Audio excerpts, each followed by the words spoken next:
Palmer Show. You are now listening to The Hunt Palmer Show, brought to you by Corks, Cajun Fried Fish and Shrimp on 104.5 ESPN Baton Rouge. Locking down the middle of the day. Live from the Mercedes-Benz of Baton Rouge studios. This is Hunt Palmer.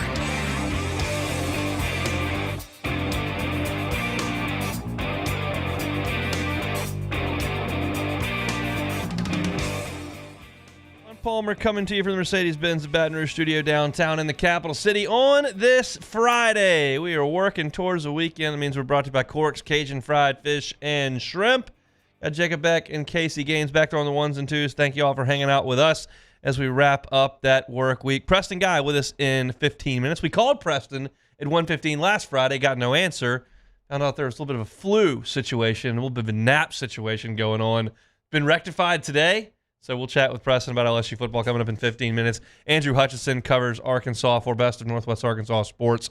He's going to be with us at 1:30 talking about this Hogs basketball team that will come into the PMAC at 11 o'clock tomorrow morning. I'll give my preview of that. The SEC and the Big Ten are making some moves. I went to the baseball scrimmage yesterday and have some thoughts on that. So plenty to get to here on this Friday, brought to you by Corks. Yesterday on the show, if you were paying attention or listening, we had Luke Johnson on from the Senior Bowl in Mobile, and I said at the end of the interview, after we had kind of checked all the boxes I wanted to check, Jeff Ireland, okay, Michael Thomas, okay, what are we looking to do this offseason, okay, and kind of wrap things up with, okay, Luke, anything else at the Senior Bowl? And he goes, well, maybe I might have something coming out here shortly. So he didn't give it to us because he's got a job and an employer that would like him to publish these things before he blasts them out on the airwaves. So just a few minutes after we hung up the phone with Luke, he did report that the Saints have every anticipation and intention of extending Derek Carr's that's completely incorrect, of restructuring Derek Carr's contract, and in doing so, essentially lock him up for the third year of that deal. There was an off-ramp after year 2 for the Saints, but because the Saints do what the Saints do, that off-ramp has been napalmed. When the Saints were rolling with Peyton and Breeze, and at a certain point we won't have to reference Peyton and Breeze, but we're not to that point, so it's relevant. They had a system in New Orleans. They had the quarterback, they had the coach, and they had the foundation of a roster to attack things a certain way. And that way was to trade draft picks to move up to select certain players, to sign free agents to large deals, but to always restructure those deals, convert things into signing bonuses, and kick that can down the road. So every single year, you look up and while this team's got $81 million in cap room, and this team's got $74 million in cap room, and this team's got $11 million in cap room. The Saints were always $80 million over the cap. And people would look at that and go, oh my God, the Saints have no chance. And then they would figure it out and reshuffle the deck, and they would get under the cap. And it was a great system because the Saints continuously put excellent teams on the field that put them at the top of the NFC South with a chance to compete with the elite teams in the NFC and potentially win another championship. They had a phenomenal thing going. And then Drew Brees retired. And then Sean Payton stepped away. And the Saints, in my opinion, to their credit, said, we've done something great here. Let's try to keep as much of it together as we can. And Mickey Loomis was around. And Jeff Ireland is around, and Kai Harley is around. And they promoted Dennis Allen. They kept Pete Carmichael there. And they kept the nucleus of that team. And continuity at that point made a lot of sense. Nothing's for sure in this league. But this made a lot of sense as a way to continue with the organization. But since the two main pillars of this organization have left, the Saints are a 500 football franchise. No, they're not a disaster. They're not a joke. They're not pathetic. They're not inept. They're just mediocre. Dennis Allen is not a disaster of a head coach. He's mediocre. Derek Carr is not a disaster as a quarterback. He's mediocre. And the way the Saints are structuring these deals and operating without Drew Brees calling the shots and Sean Payton calling the plays are mediocre. And they refuse to change. So when you look at it, continuity has become stubbornness. And I don't know why we're surprised. I think there are some that are. And I don't know why we would be surprised at this. Every indication the Saints have given you is that they're going to continue to operate the same way. They're going to continue to move up to take draft picks. They're going to continue to flirt with salary cap disaster and then restructure things and kick cans down the road and not allow themselves the ability to strip this thing down and restart. They're not going to do it. And quite frankly, from the outside, I feel like I kind of understand what's going to happen here over the next 12 months. This past Saints season was wildly predictable. Wildly predictable.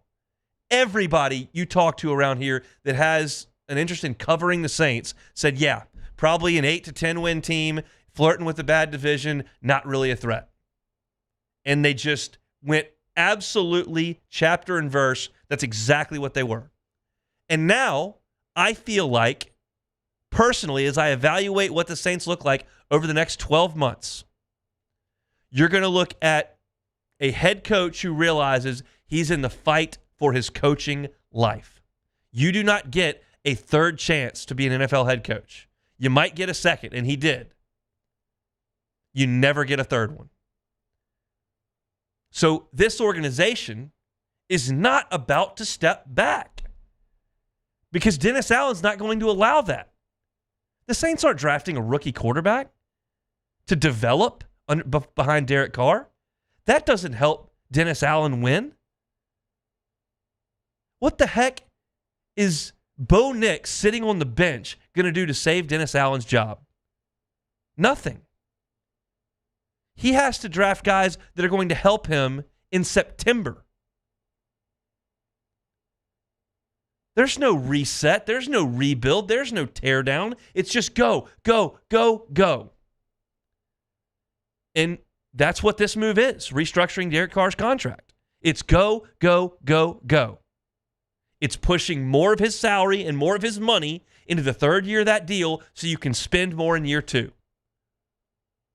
And that's perfect for Dennis Allen because he's got to win games. But if you're a fan of this organization and you want this organization to sniff late January instead of going to play golf in Cabo, playing games that matter, this group can't do it.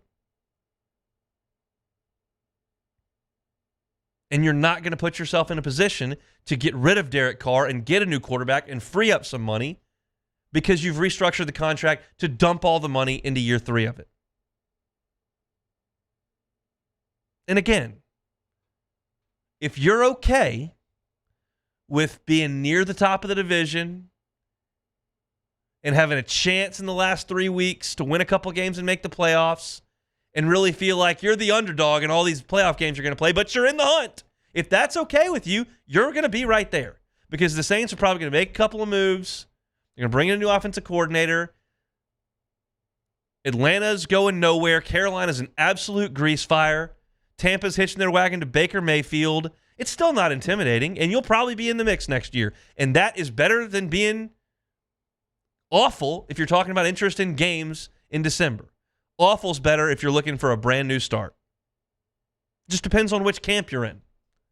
If you're in the camp that you want a new start, you want Dennis Allen gone, you're sick of watching Derek Carr, you'd like a new quarterback to come in and breathe some life in, you'd like to move on from the remnants of that Breeze era, you're really not close to that.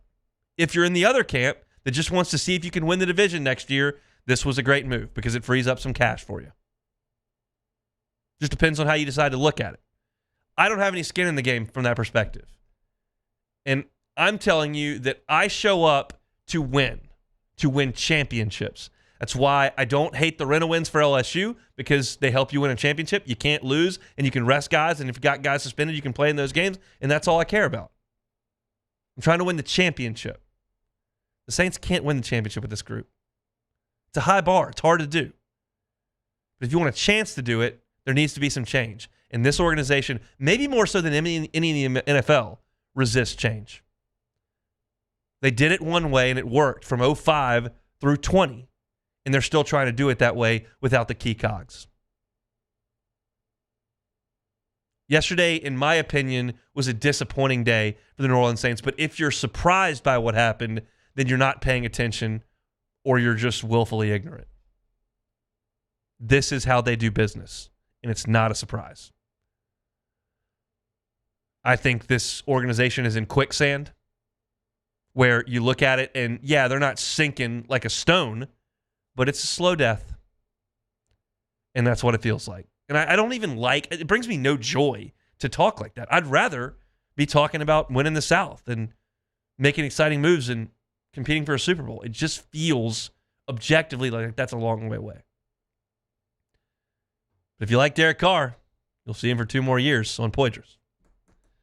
Friday edition of the Hunt Palmer Show, brought to you by Cork's Cajun Fried Fish and Shrimp. Stop on by for a late lunch over there on Government Street. It's between Foster and Jefferson. Fantastic. Crispy fried catfish, jumbo Gulf shrimp, crispy shoestring fries. They'll get you through that drive-thru really, really quickly, and they got fantastic sauces over there. They got your classics, the cocktail sauce, tartar sauce, your ketchup, but the Cork sauce is fantastic. It's got a little bit of a bite to it. It's really, really good with that batter. It's made right here in the seafood capital of the world, South Louisiana. It's from the Bedinka Boys that brought you Kuyans across the river. Cork's right there on Government Street. Just had their first anniversary a few weeks ago. Get on by there and get some food if you're looking to watch some hoops or have a birthday party, feed the office. Catering orders are very much available over there at Cork's. They can get you the pans of their shrimp and their catfish. They can do po' boys for you as well. We love our friends over at Cork's, and they bring you our Friday shows each and every week. We'll take a time out. Come back with Preston Guy of TigerBait.com talking LSU football on the Hunt Palmer Show. You are now listening to the Hunt Palmer Show. Love telling you about audio video security solutions, avssla.com.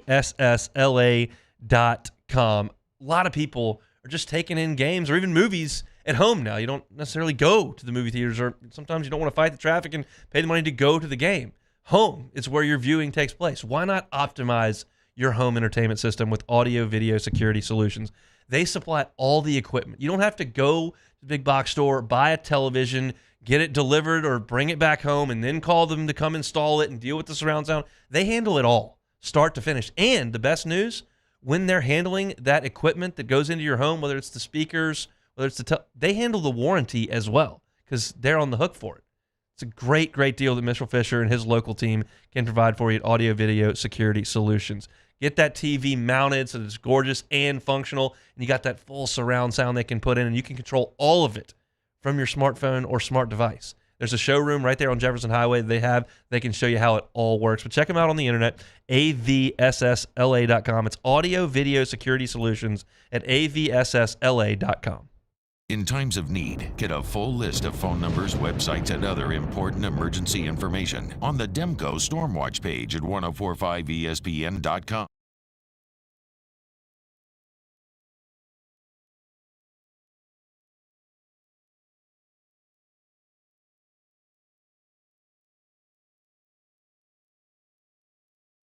Happy New Year from your friends at Front to Back Boat Service. And what better way to kick off your new year than by taking your boat to the next level? Get the boat of your dreams, and that's where Front to Back comes into play. You want that spot lock trolling motor that's going to keep you right there on the water where you need to be. How about some forward-facing sonar that actually shows you the fish before you even cast? Custom stereo jobs, all of it. Sherman family's been doing it for 38 years. Go to fronttobackboatservice.com.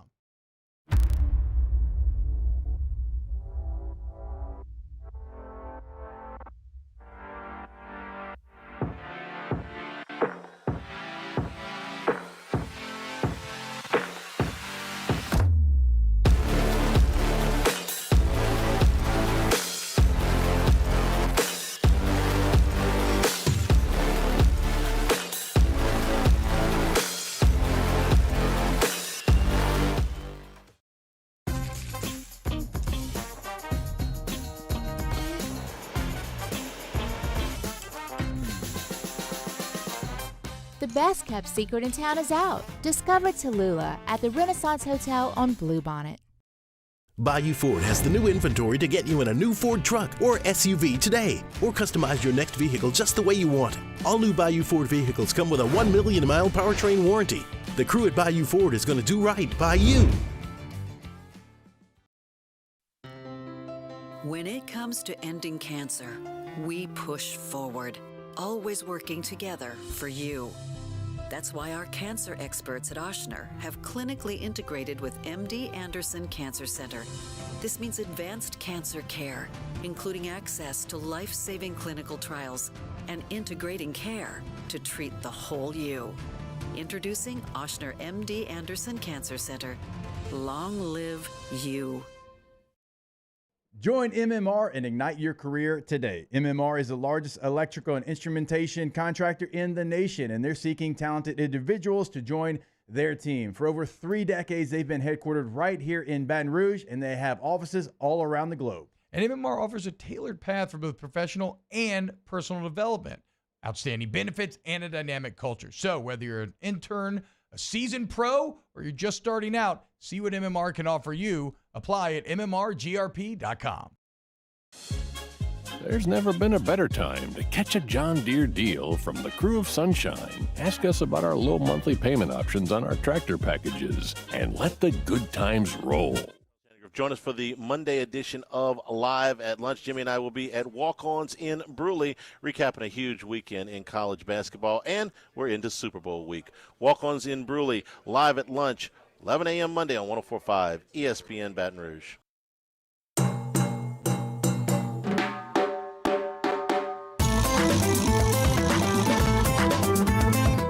You're listening to The Hunt Palmer Show, brought to you by Corks, Cajun Fried Fish and Shrimp.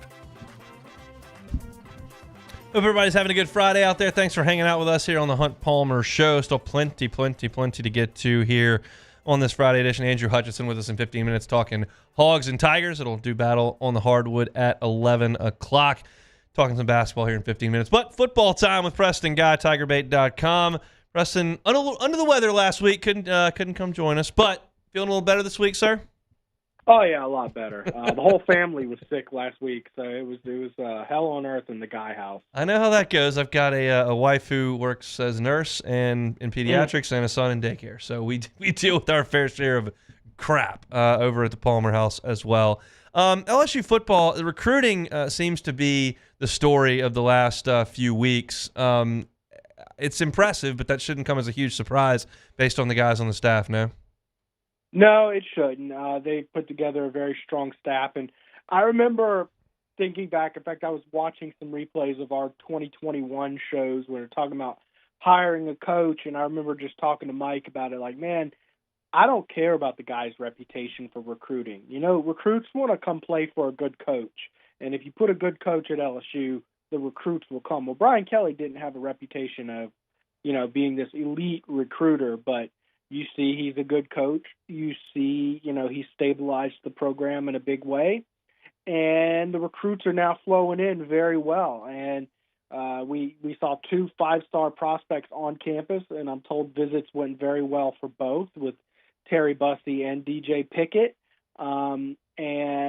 You've got a chance here to finish with a very strong class for 2024.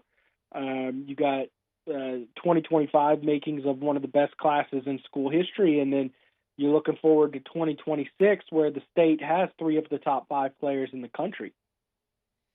Yeah, that's a pretty good place to start. I'm curious your thoughts on Bussey and how good a chance LSU has to flip him from the Aggies.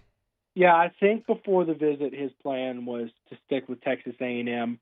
I talked to multiple people who were there for his recruiting visit on Wednesday.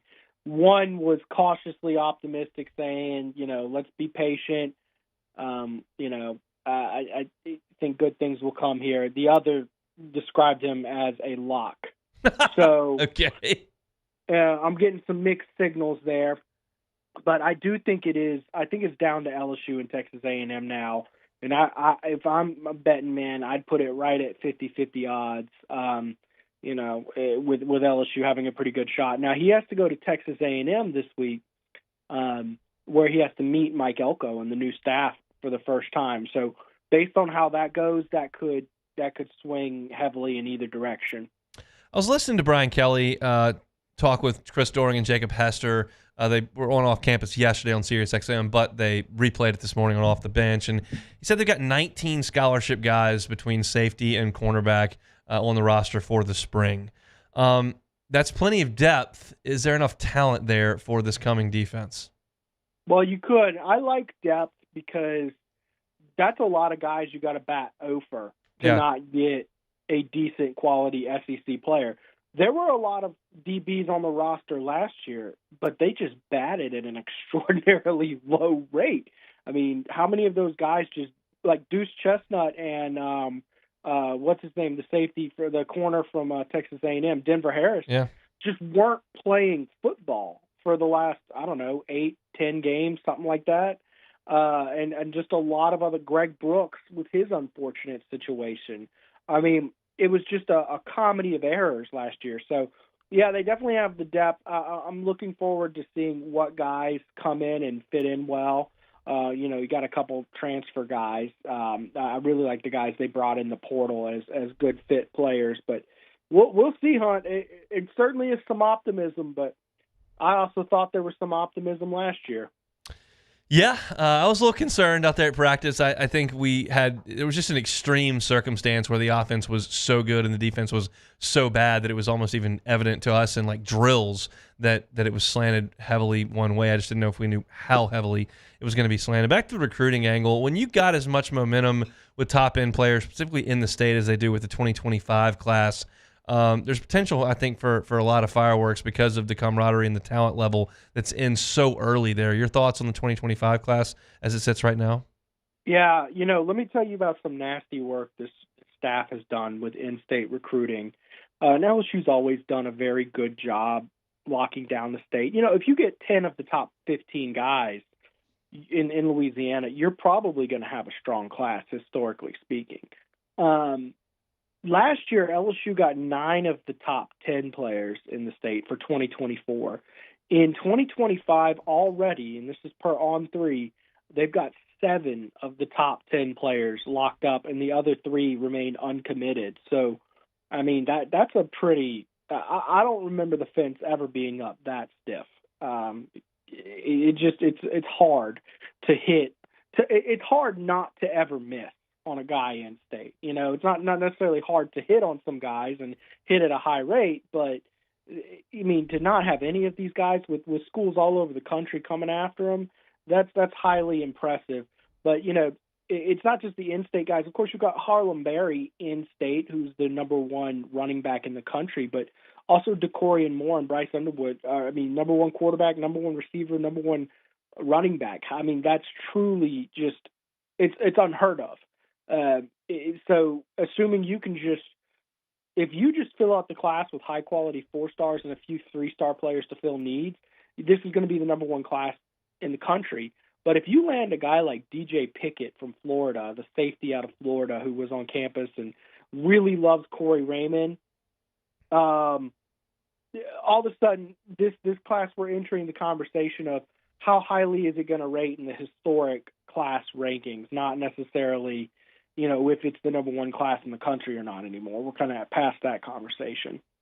Where's your excitement level rank there with that, being that A&M's top-ranked class kind of fell apart? Alabama had a ridiculous class last year. Now 2 of the top players in it play elsewhere. There was a retirement in the middle of that. But in the transfer portal age, I mean, where would you rate your excitement level for that?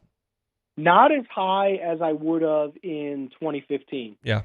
But, a lot of people are shifting their viewpoints thinking, well, it's not about the recruiting rankings anymore. It's all about what you do in the portal. I think there's room for both, particularly, LSU, Brian Kelly's done a pretty good job with talent retention in this program and not having his roster hemorrhaged every year. And I think if you can successfully retain a decent amount of your class and reduce attrition, I still think bringing these players in through recruiting is still a good path to win. You just have to be able to adapt when you do lose players you didn't anticipate losing. You got to then go to the transfer portal and bring in equal, if not better, talent. So clearly this year they wanted to limit their portal additions. They're above the limit on scholarships right now. I think they have 88 scholarship players. So, I mean, something's got to give anyhow. And if you add Bussey to that list, there's 89. So you're going to have to figure out a way to get it done. So if you're able to keep those players on your roster, it is better to do that. I refuse to believe that you're better off bringing in a guy who's developed, somewhere else for 3 years than you get him for 1 year, rather than having a program player who's with you for 3 or 4 years. I was looking on Twitter, social media yesterday, and saw that Chris Hilton ran 23 miles an hour in a workout. Yeah. This guy who's kind of been buried on the depth chart. Your expectation for him next season? Well, I think I don't see him not being a top 3 receiver. You see maybe Kyron Lacey could be your number 1 guy. Maybe C.J. Daniels, the transfer from Liberty, comes in and does that.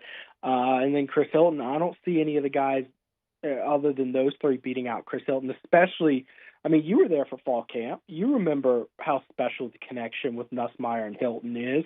Nussmeier likes to throw it deep, and Chris Hilton can run 23.3 miles an hour, allegedly. So, I mean, that's a pretty good setup. So I think he's set for a big year. I would be genuinely surprised if we don't see something in the neighborhood of 1,000 yards from him this year. But you know who else put out his speed time was Gabriel Relaford. That was my next question. Apparently, at 260-plus pounds, he's running over 20 miles an hour. Do you have it in front of you? Was it like 20 and a half miles It was an north hour? of 20, yes.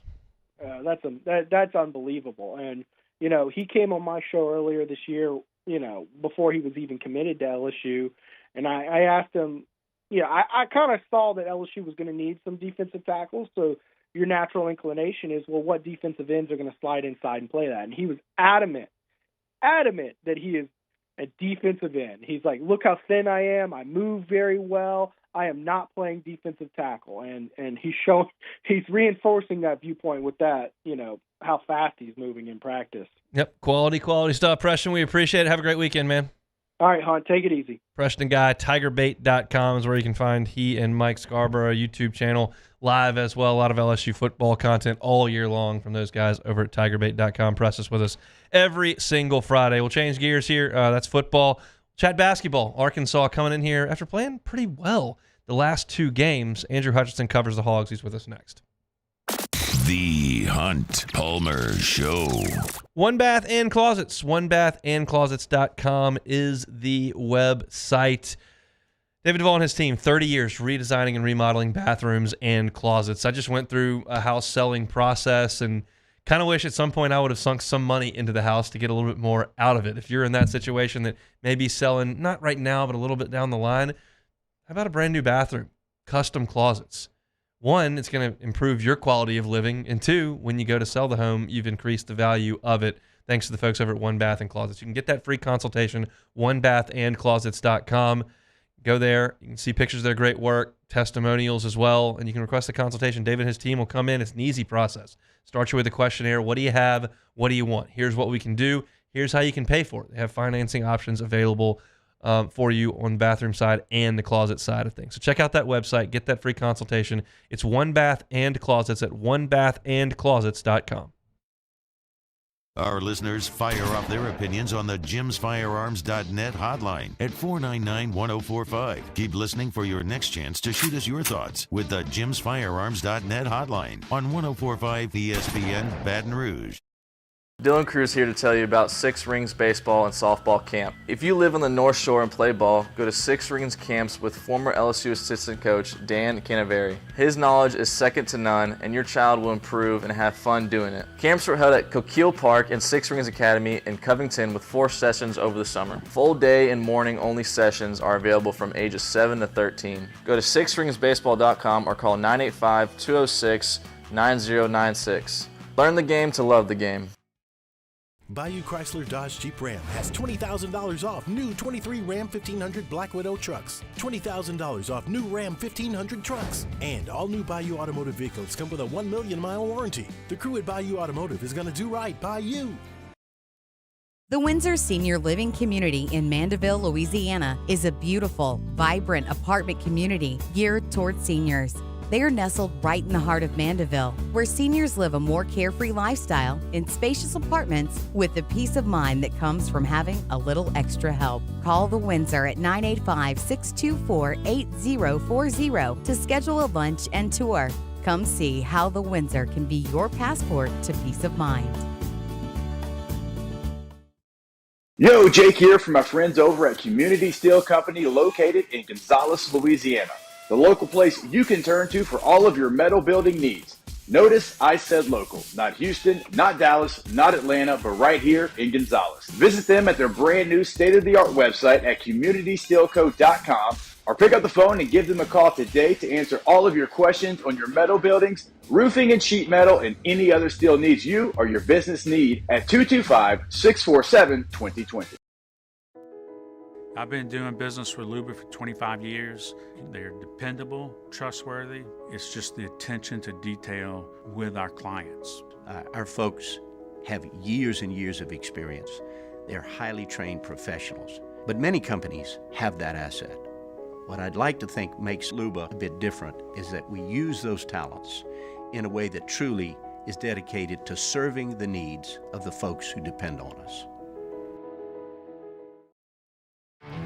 There it is, the extra mile, on the border of expected and extraordinary for those willing to go further, like vans customized for work or play, with safety and tech to keep you connected, supported by a 5-star sales, service, and finance team, and backed by the 1-star you know.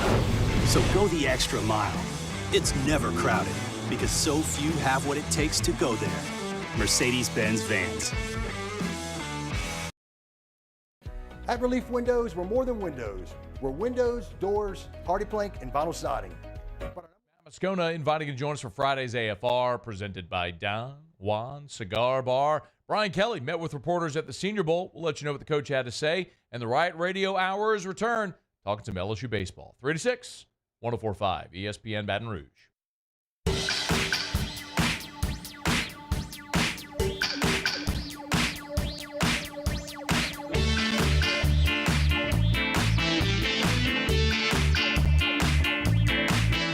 This is the Hunt Palmer Show, brought to you by Corks, Cajun Fried Fish and Shrimp. Turning right along through a Friday afternoon here on 104.5 ESPN Baton Rouge. Appreciate you hanging out with us. Preston Guy, TigerBait.com, talking Tiger football just then. We'll switch gears over to hoops. Arkansas coming into the PMAC for a morning tip, 11 o'clock on campus over there at LSU. Andrew Hutchinson covers the Hogs for Best of Arkansas Sports. We need to talk Arkansas. We call Andrew. We have now. Andrew, how are you, sir? Oh, I'm just enjoying some 70-degree weather here in Fayetteville and looking forward to going to a baseball scrimmage here in a little bit. I love to hear it. I'm going to try to get over to the box for a baseball scrimmage here, but I'm feeling like that's probably not going to happen. My wife's probably going to lasso me in to go put stuff in boxes, but we'll see what happens. You, I hope, enjoy some time out there at Baum, and we'll talk baseball when that time comes for sure. But hoops for now. We'll start with the good, Andrew.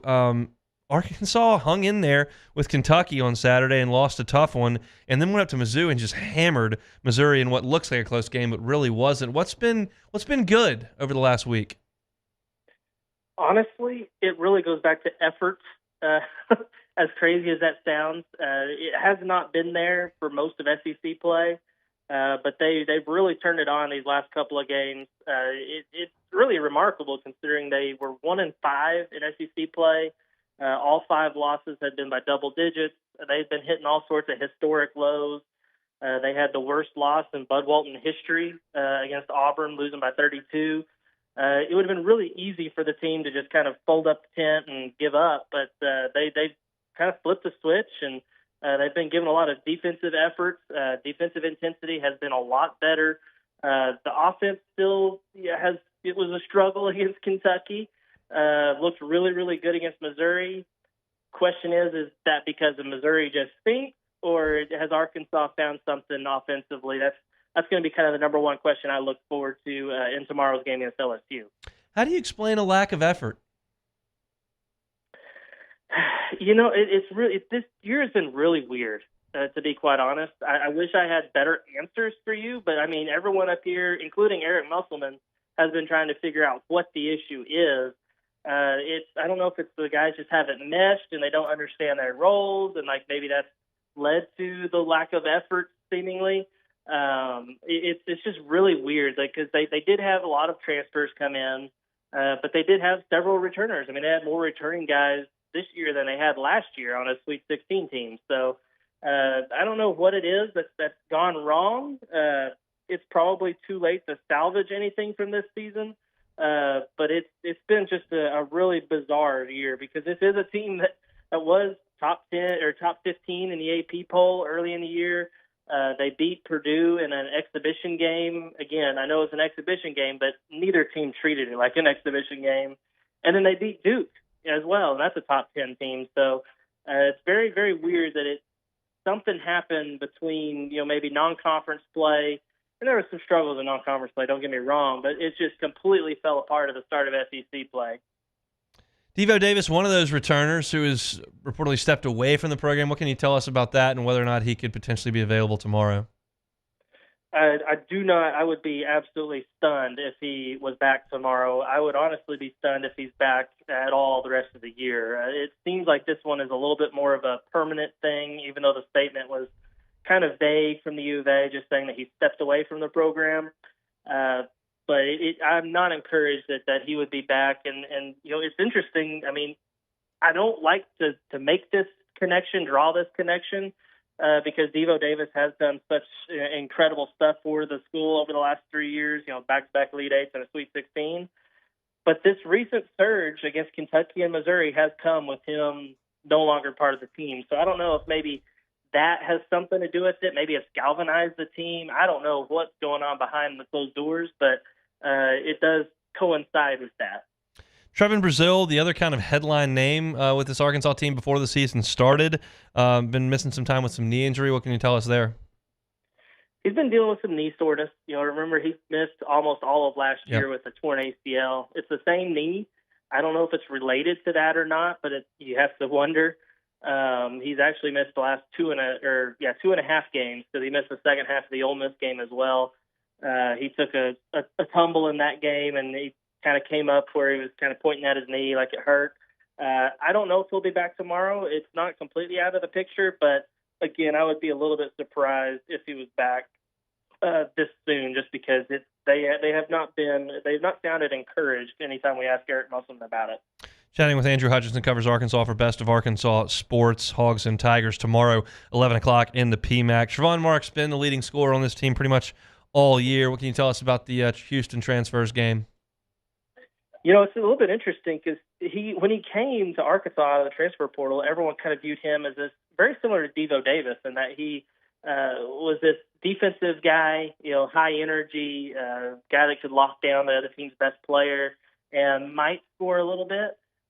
This year, he's turned into the scorer. I mean, he is the number one offensive threat, no question about it, for Arkansas. He's got a really, really good mid-range game. I know that's something that's kind of rare in today's game of basketball, but he's been really, really good at it. He can shoot the three a little bit. He can drive to the basket and get to the rim some too, but where he really makes his bread and butter is there in the mid-range. Let's talk about any other option. I see Khalif Battle stepped in the starting lineup back this midweek and had a solid showing. What's his offensive game meant for the Hogs? Yeah, he was really, really good non-conference play, and then SEC play rolled around and he fell off a cliff. He has started to maybe show some signs of getting back into a groove, but I mean, he's a guy that really, really good offensive guy. Struggles defensively, or at least has before, and that's kind of what got him into the doghouse with Eric Musselman. But he's a guy that can get to the basket against anybody. He's going to draw free throws, make free throws at a high rate. He can also shoot the three a little bit as well. I don't know what he's at right now, but I know at one point he was over 40% from the three-point line. So he's probably the guy that if he gets hot, he could really hurt you. So He is another scoring option. And honestly, the last 2 games, Mekhi Mitchell, the big man, he posted back-to-back double-doubles. He's a guy that he's more of your traditional big man. He's not doesn't do really anything sexy, but he can maneuver around the basket and finish at the basket. So he's a guy that could also help as well. 19 points against Missouri. I would not expect that from him. That's tied a career high for him. But he's also a guy that has been really good, scoring well for Arkansas of late. Eric Musselman's super high energy guy, and I haven't certainly seen every press conference he's done, but I've seen some that have had some fireworks this year. How's he handling a 2-6 SEC team? It's hard on him because he is a fiery competitor, and he's come in there a few times in press conferences, either after games or previewing games, and he's just kind of dejected because he's trying to figure out what's going on. And to his credit, he is trying everything. This is a guy that is hardcore man-to-man defense. We've asked him about, hey, why don't you play a zone in the past? And he basically laughs at us and says, I'm not going to play a zone. Well, at one point, I think in the Florida game, they actually used the zone for a decent chunk of the game. And we're like, oh, my gosh, he's really trying everything. So he's been trying to push all the buttons he can. Not really worked until recently. How much of that is, the playing off the crowd for the top 10 game against Kentucky, and how much of it was playing, one of the worst teams in the SEC in Missouri. I think this Saturday is going to tell us a lot in terms of whether or not what we've seen the last 2 games are sustainable, and if Eric Musselman has finally found the right buttons to push. Let's talk football briefly before we let you go. Obviously, things did not go very well in the fall for the Hogs. A couple changes on the coaching staff. What are the vibes around Arkansas football as they enter spring football here in a couple of weeks? Well, I think with one of those hires you mentioned, Bobby Petrino coming back as offensive coordinator, maybe one of the more surprising moves of the offseason in all of college football. That has been met almost universally with excitement from Arkansas fans. A little bit surprised that it was such overwhelming excitement. Very few people were against it here in Arkansas, at least. So I think that's kind of revitalized the excitement. There's obviously going to be a quarterback battle in the spring, so that also adds a little bit extra intrigue. But I think some of the portal adds they've added have given fans some hope. They've added several offensive linemen. That was a point of struggle last year. So I think there's a little bit of cautious optimism, as well as like, okay, they've got to do something this year. Sam Pittman's job is on the line.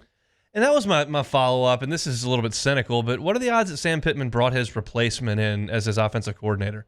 I mean, isn't that a plausible thing? I mean, everyone in the state of Arkansas has speculated about that. Sure.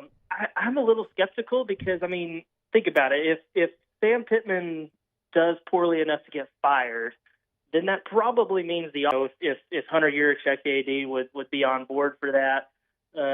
Personally, if it doesn't work out, then I think they need to go, find another coach. I don't know if you want to recycle Bobby Petrino, but that would be quite the storyline. Louisville recycled him. Arkansas, he's back. I mean, it's you just can't quit Bobby Petrino. Andrew, enjoy some baseball this afternoon. We'll talk soon. Thanks, man. Sounds good anytime. He's Andrew Hutchinson, managing editor at Best of Arkansas Sports. That's what it feels like. I mean, you would be hard pressed to find anybody, probably outside the Pittman household, that thinks that Sam Pittman's going to survive this year. That just sounds like very, very far fetched. And Arkansas is not exactly a marquee job, but I know one guy that would take it, and Bobby Petrino is one of them. Louisville already tried that, didn't exactly work out. It's just food for thought as we creep towards another spring football season. LSU and Arkansas tomorrow, 11 o'clock tip-off. If you want to listen to it, Chris Blair and John Brady will have the call over on Eagle 98.1 here in Baton Rouge, 10:30 pregame, and tip-off just after 11 o'clock. I'll break down Tigers and Hogs coming up in hour number 2. I'll also talk some baseball coming up in 15 minutes. I was able to get out to the scrimmage yesterday and saw a few things that piqued my interest. I'll get to those. When we come back, the SEC and the Big Ten are making some moves. I'll tell you what I think it means next. You are now listening to The Hunt Palmer Show. In times of need, get a full list of phone numbers, websites, and other important emergency information on the Demco Stormwatch page at 1045ESPN.com. The importance of doing this fortified program and offering it to people down here is, number one, the only real chance you're going to get to do this is when you put on a new roof or build new. And through companies like HUDCO, who's kind of leading the way in this thing, it's going to offer the customers a huge advantage in the insurance market and the price of their insurance. You know, we're not looking to make a fortune off fortifying. We're trying to give you a better product than our competitor at the moment. I'm trying to do something that he can. I'm trying to give you something better. So a lot of these insurance shops, you're getting a re-roof, you're only paying your deductible. Let's sit down and talk about the fortified and let's see what it does to your insurance premium. You're getting a steal. Yeah. You're getting a brand new roof and a fortified certificate for your deductible, essentially. And I think we're rocking and rolling.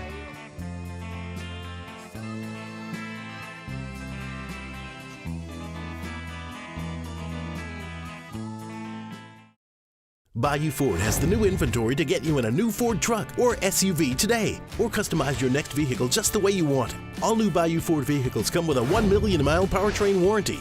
The crew at Bayou Ford is going to do right by you. Breck teamed up to reimagine your parks, and you imagined big. With your help, we went to work, creating 12 beautiful community parks across the parish. A family-sized water park, miles and miles of trails, and parks just for your dogs. There are more places to splash, to explore, to run wild, and even soar. You imagined, we delivered gold. Breck, your #1 park system in the nation. Electricity is all around us, and our families depend on it.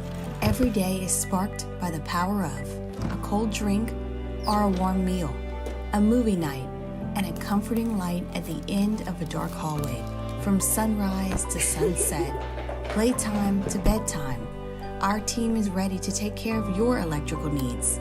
Even in the case of an after-hours emergency, the light in your life shines brighter with Mr. Electric.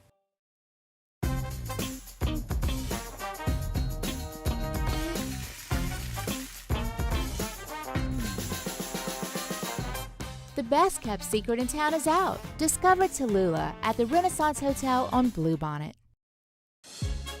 There's never been a better time to catch a John Deere deal from the crew of Sunshine. Ask us about our low monthly payment options on our tractor packages and let the good times roll.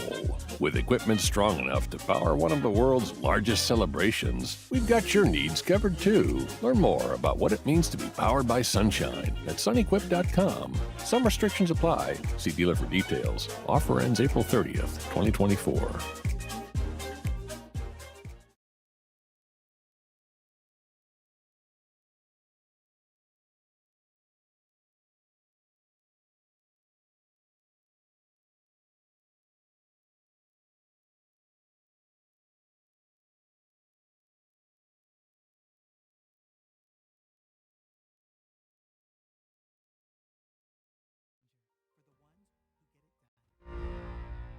Progressive presents an ad from Mom. Hello? Is it on?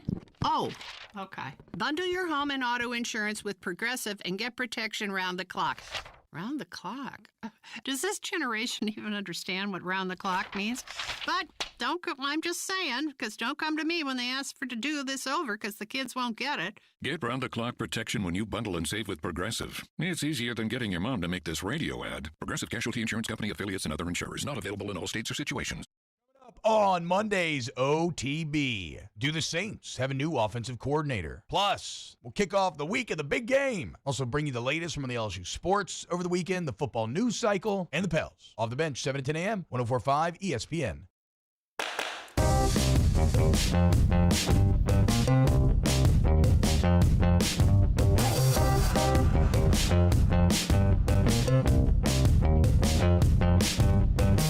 You're listening to The Hunt Palmer Show, brought to you by Corks, Cajun Fried Fish and Shrimp. You just heard that tease there from T-Bob.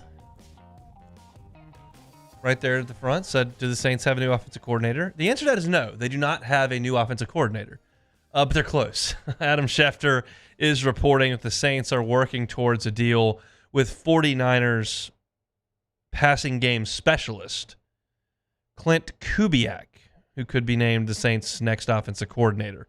No deal can be finalized with Kubiak until after the Super Bowl, which, of course, he will be coaching the 49ers in that game. And so I sit here with this being fresh, and I think two things. One, on the negative, like huge negative here, he's an Aggie. So is Dennis Allen. Big negative, A&M guys, okay? But if we're going to actually analyze this and not just play games, I think this is fine.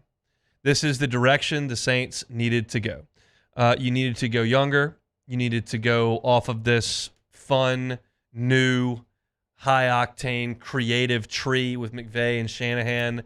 That's been something that's been successful at multiple places throughout the league. And I think this is good. And it's felt this way for the last 3-4 days as the Saints continue to bring in interviews, but no one was taking the job.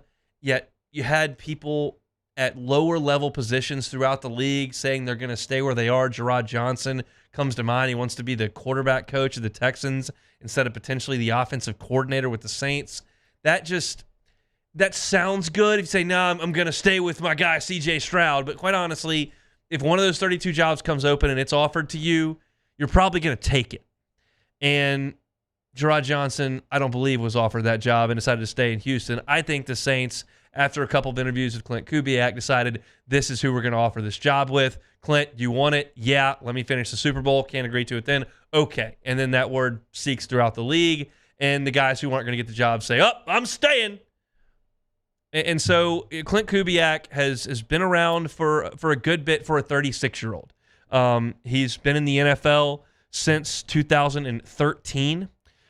He's worked with the Vikings, worked with the Broncos, and then now the 49ers. He worked with Kirk Cousins as the offensive coordinator for Minnesota for a year. Then they had a staff change, so he was let go there. But this is something he's called plays.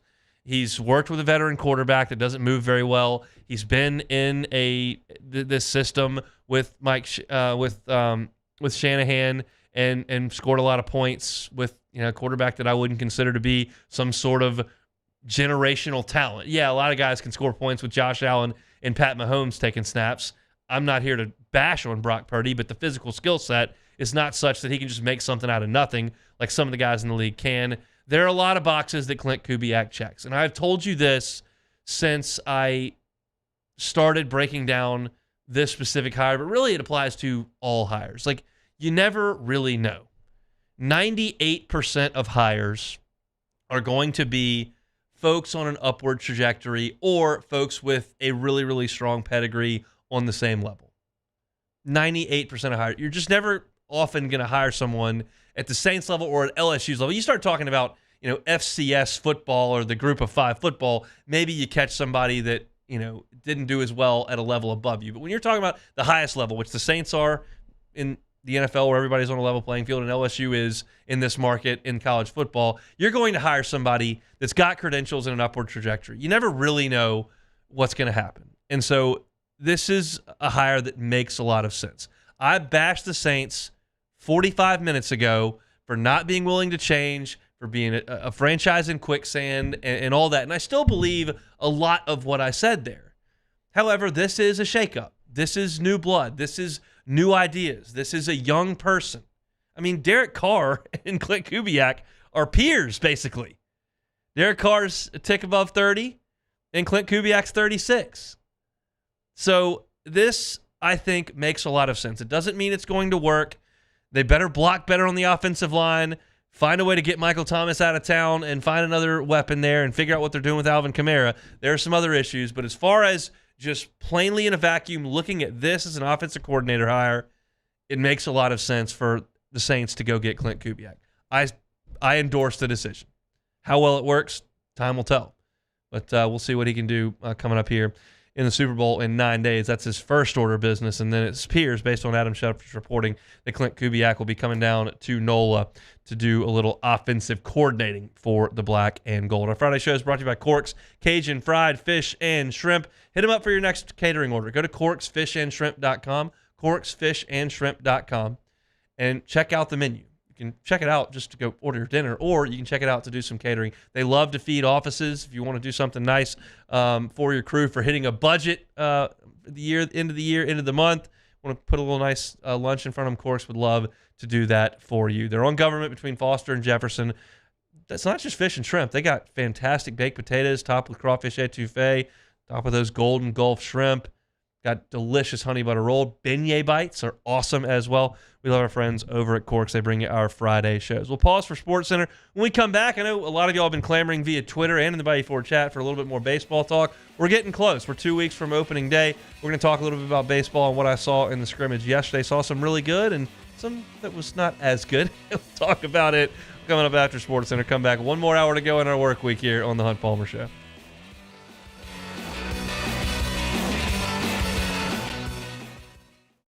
Elevate brand visibility, ignite customer engagement with the power of radio and digital advertising combined. Guarantee Digital Media brings the two together as a trusted media partner in Louisiana for nearly a century. Claim your free digital audit at guaranteemedia.com. Bayou Chrysler Dodge Jeep Ram has $20,000 off new 23 Ram 1500 Black Widow trucks, $20,000 off new Ram 1500 trucks, and all new Bayou Automotive vehicles come with a 1 million mile warranty. The crew at Bayou Automotive is going to do right by you.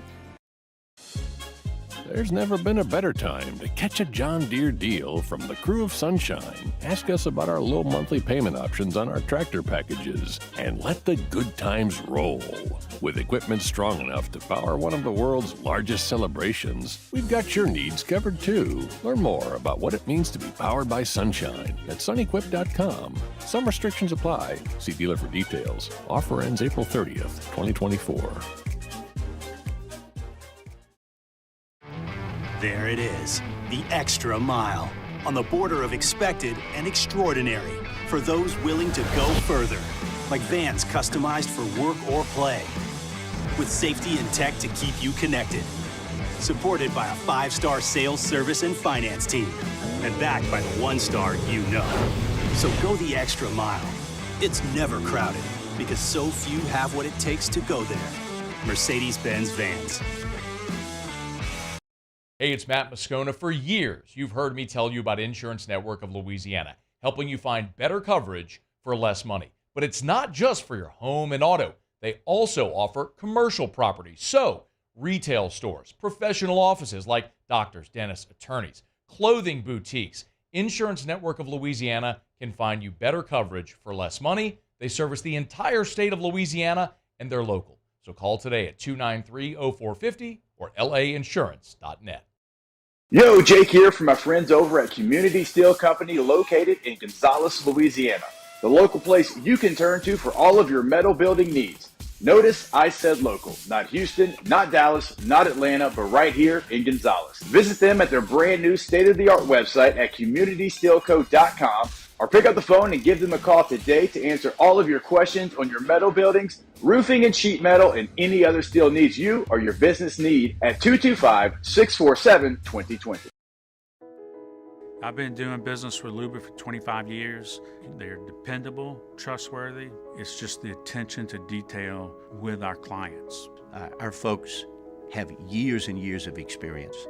They're highly trained professionals, but many companies have that asset. What I'd like to think makes Luba a bit different is that we use those talents in a way that truly is dedicated to serving the needs of the folks who depend on us. Dylan Cruz here to tell you about Six Rings Baseball and Softball Camp. If you live on the North Shore and play ball, go to Six Rings Camps with former LSU assistant coach Dan Canaveri. His knowledge is second to none, and your child will improve and have fun doing it. Camps are held at Coquille Park and Six Rings Academy in Covington with 4 sessions over the summer. Full day and morning only sessions are available from ages 7 to 13. Go to sixringsbaseball.com or call 985-206-9096. Learn the game to love the game.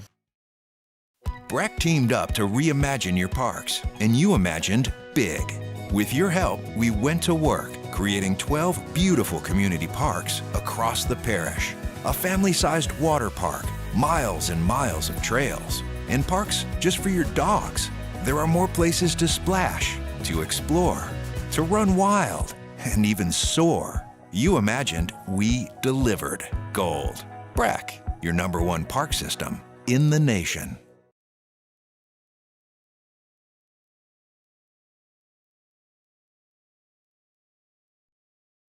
This is SportsCenter. I'm Doug Brown. Hoping to clear up any confusion, Rich Paul, the agent for LeBron James, says James won't be traded and plans to finish the season with the Lakers. ESPN's Brian Windhorst. The Lakers are in New York. The Knicks are red hot. LeBron had whatever that passive-aggressive tweet was. The Lakers are 500, although they're coming off a big win. There starts to be this conversation about what might happen, and I think Rich just wanted to shut it down. Brian Windhorst on Carlin versus Joe. James has a player option for next season. He has until June 29th to pick up that option. The Lakers play the Knicks tomorrow night on ABC and ESPN Radio.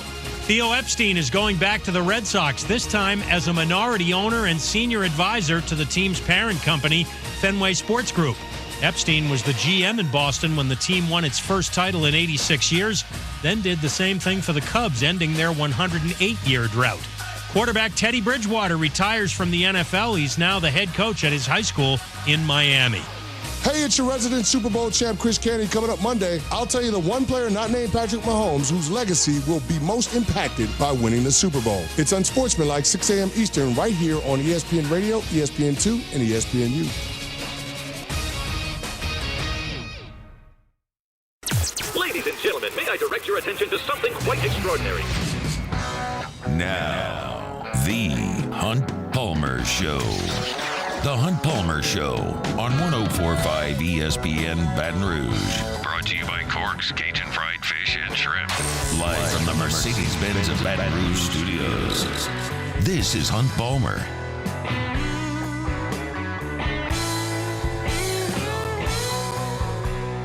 One hour to go. Friday edition of the Hunt Palmer Show presented by Corks, Cajun Fried Fish and Shrimp. Appreciate y'all hanging out with us as you get closer to the work week end. And maybe some of you, it's over. And I love to hear that. Some of you still grinding away. We'll get you through it here on 104.5 ESPN Baton Rouge. I wanted to shift gears to baseball. We're going to start doing that almost daily at this point as we are 2 weeks away from opening day. I do want to remind you, I announced it yesterday, but we'll remind you. We'll be out there, Champions Plaza, right outside the home plate gate of Tiger Stadium on opening day. Off the bench, we'll be live from 7 to 10 right out there in front of Alec Box Stadium. And I'll actually be on noon to 2. I'm a 1 to 3 show. We're going to bump live at lunch up an hour. So it'll be OTB 7 to 10 from Champions Plaza. It'll be live at lunch from 10 to noon. I'll take over at noon right there in Champions Plaza and go right until first pitch at 2 o'clock. So really excited to get out there to the box. Be out with a bunch of folks. We're going to have a whole Fan Fest event sponsored by Coca-Cola out there. They'll have lots and lots to do, and everybody will kind of celebrate, hopefully, a really good weather day and the defending national champs taking the field for the first time. So if you're coming to the game on opening day, which is a 2 o'clock first pitch, get out there a little early and come hang out with us as we broadcast live from Champions Plaza right outside of Alec Box Stadium. That's where I was yesterday, Alec Box Stadium, to watch a little bit baseball scrimmage.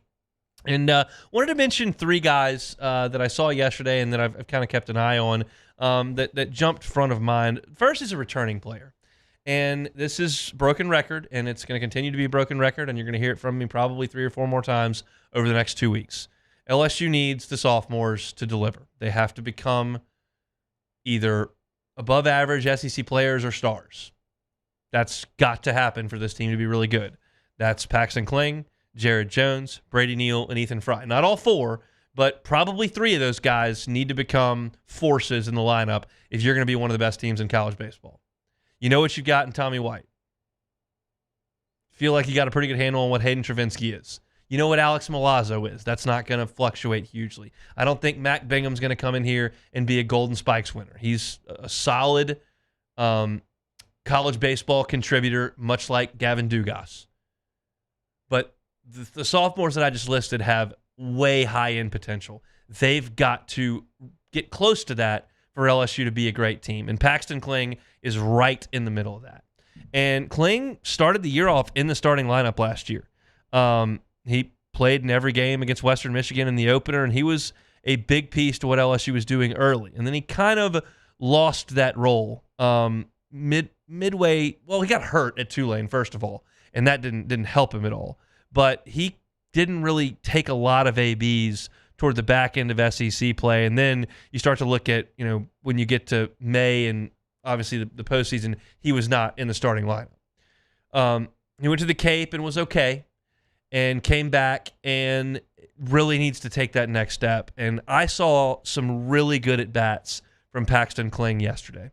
He was facing Nate Ackenhausen, and he was battling in there, and he fell behind an account and drew a really tough walk against a veteran pitcher, which I really liked. Then Gavin Guidry came in the next time Kling was up, and Kling hammered a grand slam into the bleachers in left field on a pitch that was elevated near the level, the letters, and he got after it. So that was really encouraging to see. The walk was as impressive to me as the grand slam was. I was sitting pretty close to the dugout yesterday, and when Kling walked, Jay was like, great AB, Pax, great AB, great, but wanted to make sure he knew that was really impressive, and that's something that Kling's going to have to do. I think with walks and pitch recognition and plate discipline comes great hitting. It's not a question of whether or not Paxton Kling has the bat-to-ball skills to be a great hitter. He does. He's got speed. He's got power. He can hit the ball to all fields. He's got all the tools you could need. Pitch recognition is the most important thing to come, because once you can recognize what's a strike and what's a ball, you can get yourself into advantage counts. Once you can recognize a mistake, you can do a ton of damage. I don't know what Paxton Kling is going to be for this team. He's going to be in there early and often for LSU, and they're going to give him a long rope, because Jay Johnson believes in the same thing that I'm telling you, that for LSU to be as good as they can be, he needs to be a guy that's out there. And yesterday I thought he had a really nice day. While the statistics won't jump off because he only had one hit, it was a grand slam, and only had one hit, the walk he drew I thought was very, very impressive. And so I liked what I saw from Paxton Kling yesterday. Next is to a couple of transfers, both from the Southeastern Conference. I want to talk about Luke Holman. We saw Luke Holman pitch yesterday. It was the first time I've seen him in the spring. And the fastball velocity was not overpowering. He was mostly 91, 92 from the right side. And I could tell the breaking ball was pretty good, and I could tell that the fastball command was pretty good.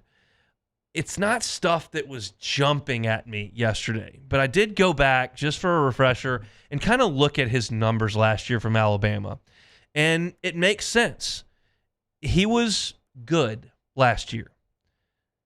There were times where he was excellent, but not consistently excellent. Like the outing against Vanderbilt last year, 7 innings, 4 hits, 2 earned runs, 1 walk, 7 strikeouts against Vanderbilt. That's excellent. That's a fantastic outing. He had a couple others that were really, really good. You look at the outing against Mississippi State, 5 2/3 innings, only 3 hits and a run, 8 strikeouts. At Arkansas was very impressive as well. Game against Missouri, he goes 4 innings and only allows 1 earned run on 3 hits with 3 strikeouts. But there were some bumps in the road as well. What I'm gathering from Luke Holman, while he is pretty high on draft boards, and was pretty good down the stretch for Alabama, was good in the regional against Nichols, and I would say was good in the game against Wake Forest in the Super Regional. That is a bandbox of a park and an elite hitting ball club. He got into the 6th inning of that game, did not walk anybody, struck out 8, and gave up 4 earned runs. He gave up some homers, but that's a good Wake team in a small ballpark. Luke Holman, to this point, in my opinion, is this. If he's your ace, that's not awesome. If he's your 2 or 3, you feel really good about that. When I'm watching Luke Holman pitch yesterday, and I see the breaking ball, and he got some strikeouts, and I see the big frame and a fastball that's probably going to be 92, 93 when the weather heats up and it's June, and he's got some innings under his belt. I look at a pitcher right now, and things can change. We know that. But right now, if you were to send him out there in game 1 of a regional against a 4 seed, I would feel great about that. I would think that's a guy that's going to go out there and give me 6 really good innings against a 4 seed. If that was a guy that LSU won the first 2 regional games, and you sent him out on Sunday night to win the regional against someone else's number 4 starter that's already lost a game, I would feel really good about that. I would feel okay sending Luke Holman out there in Omaha with a loss. Nobody's ace is available. We're 4 days into the College World Series. This is who LSU's got left. okay, I feel like he can get you off to a really good start. That's not at like what you were asking Nate Ackenhausen to do last year. Did anybody think Ackenhausen was about to go 6 innings of one-run ball? Like, no. I think Holman could do that on the right day. Do I want to send him out there in the marble game of a regional? I don't feel that great about that right now. I don't want to send him out there in game 1 of Omaha right now. But I think he's absolutely a bona fide SEC pitcher who fits into an SEC rotation as a weekend starter. I think there's probably some of you that feel like I'm talking down about Luke Holman right now. I'm really not. That's a compliment to say you've got a guy on this staff that you think can absolutely get you off to a great start in a regional, that you would feel comfortable giving the ball to Omaha in a loser's bracket game. Like, I would. I think that this is a depth piece. I do not think Luke Holman's going to go 8th in the draft and is a bona fide SEC ace. I don't see that right now. But things absolutely change. That's just my honest opinion of where things are right now. All of that said, I'm glad he's on the team. And the second guy I want to talk about that's an SEC transfer is Michael Braswell. Michael Braswell, the scouting report on him, if you're a Joe LSU fan and you kind of listen to this radio station and listen to some podcasts, Musso started yesterday, and you read some message boards and you can look up stats, your thought on Michael Braswell is probably this. He's a good athlete. He fields his position very well, and he doesn't hit a lot. Like, that's probably what you think of Michael Braswell. And that's not wildly incorrect. I will tell you this. I've been impressed with him offensively in the fall and again in the spring. I've been out there to 3 spring scrimmages, even though I couldn't really watch one because I was chasing Myers all day. And he swung the bat well.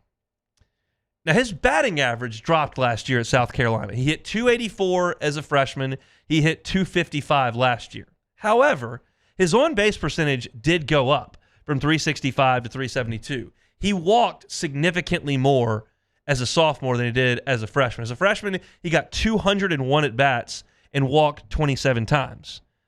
He had 48 less at-bats his sophomore year and one more walk. One more walk and 48 less at-bats. That's a significantly better walk rate and therefore a better on-base percentage as a sophomore. There is not going to be any power. He's got 3 home runs in 2 years. He's not going to hit 11 or 12 home runs at LSU. I'd be shocked.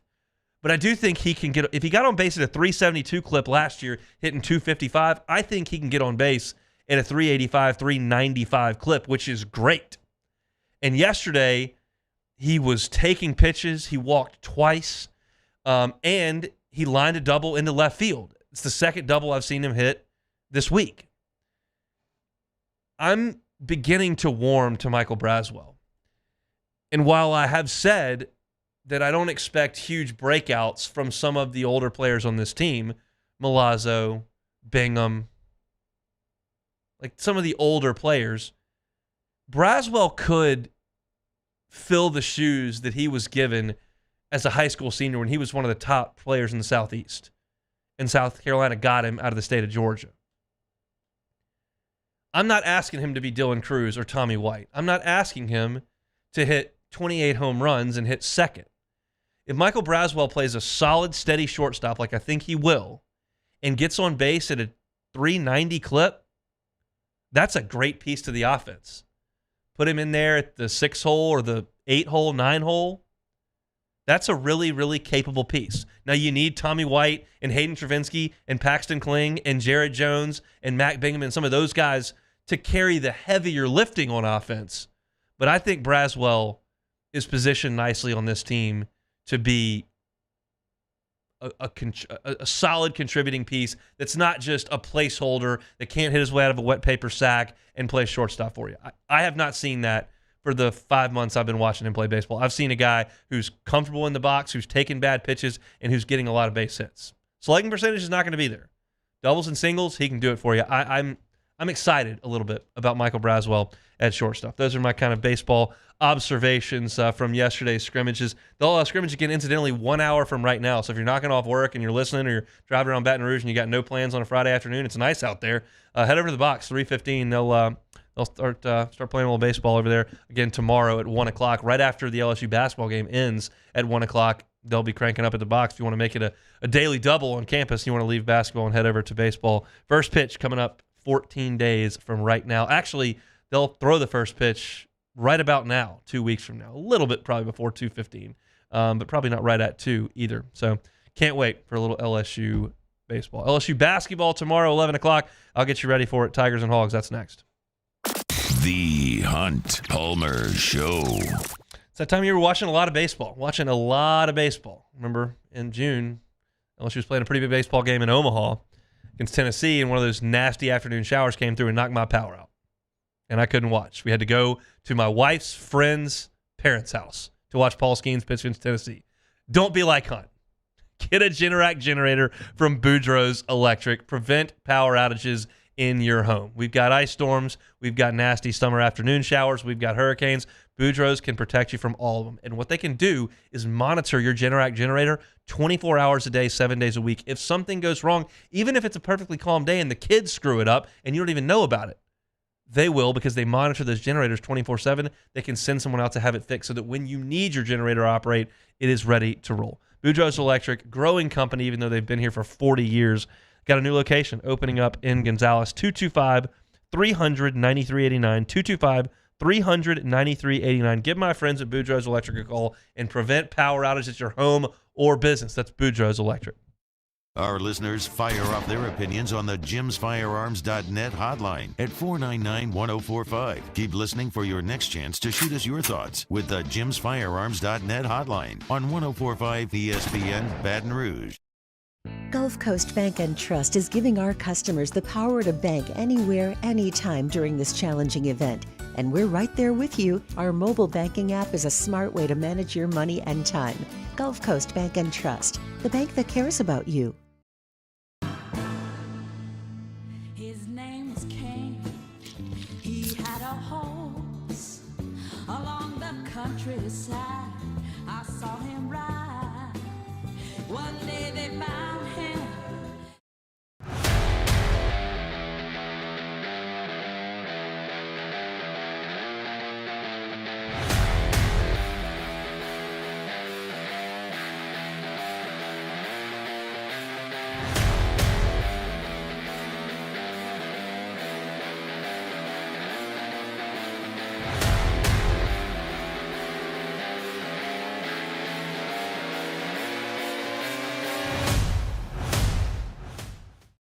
Electricity is all around us, and our families depend on it.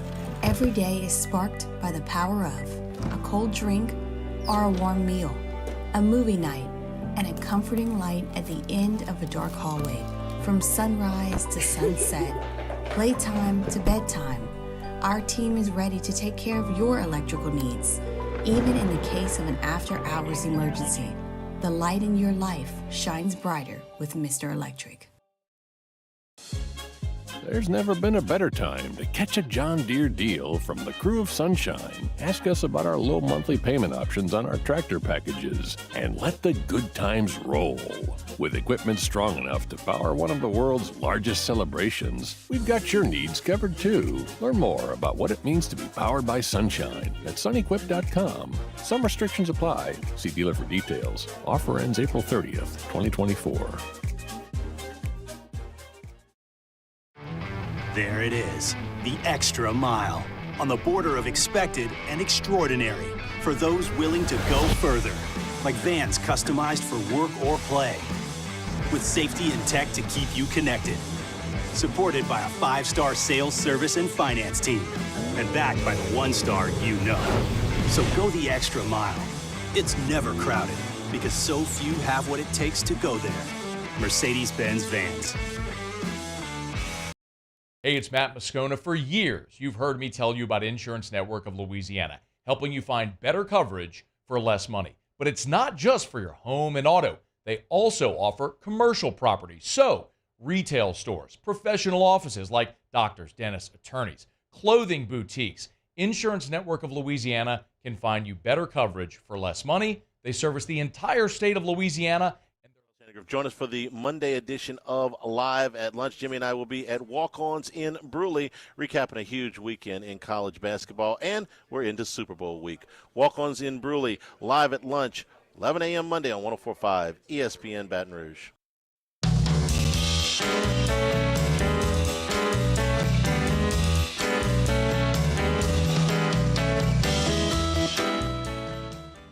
As the gladiators of the gridiron battle it out for football's biggest prize, you'll be battling it out for one of radio's biggest prizes. It's the 104.5 ESPN Baton Rouge Big Game Contest, where you could win $50,000 in cash if your name is drawn from the pot and you've correctly guessed the final score of the game.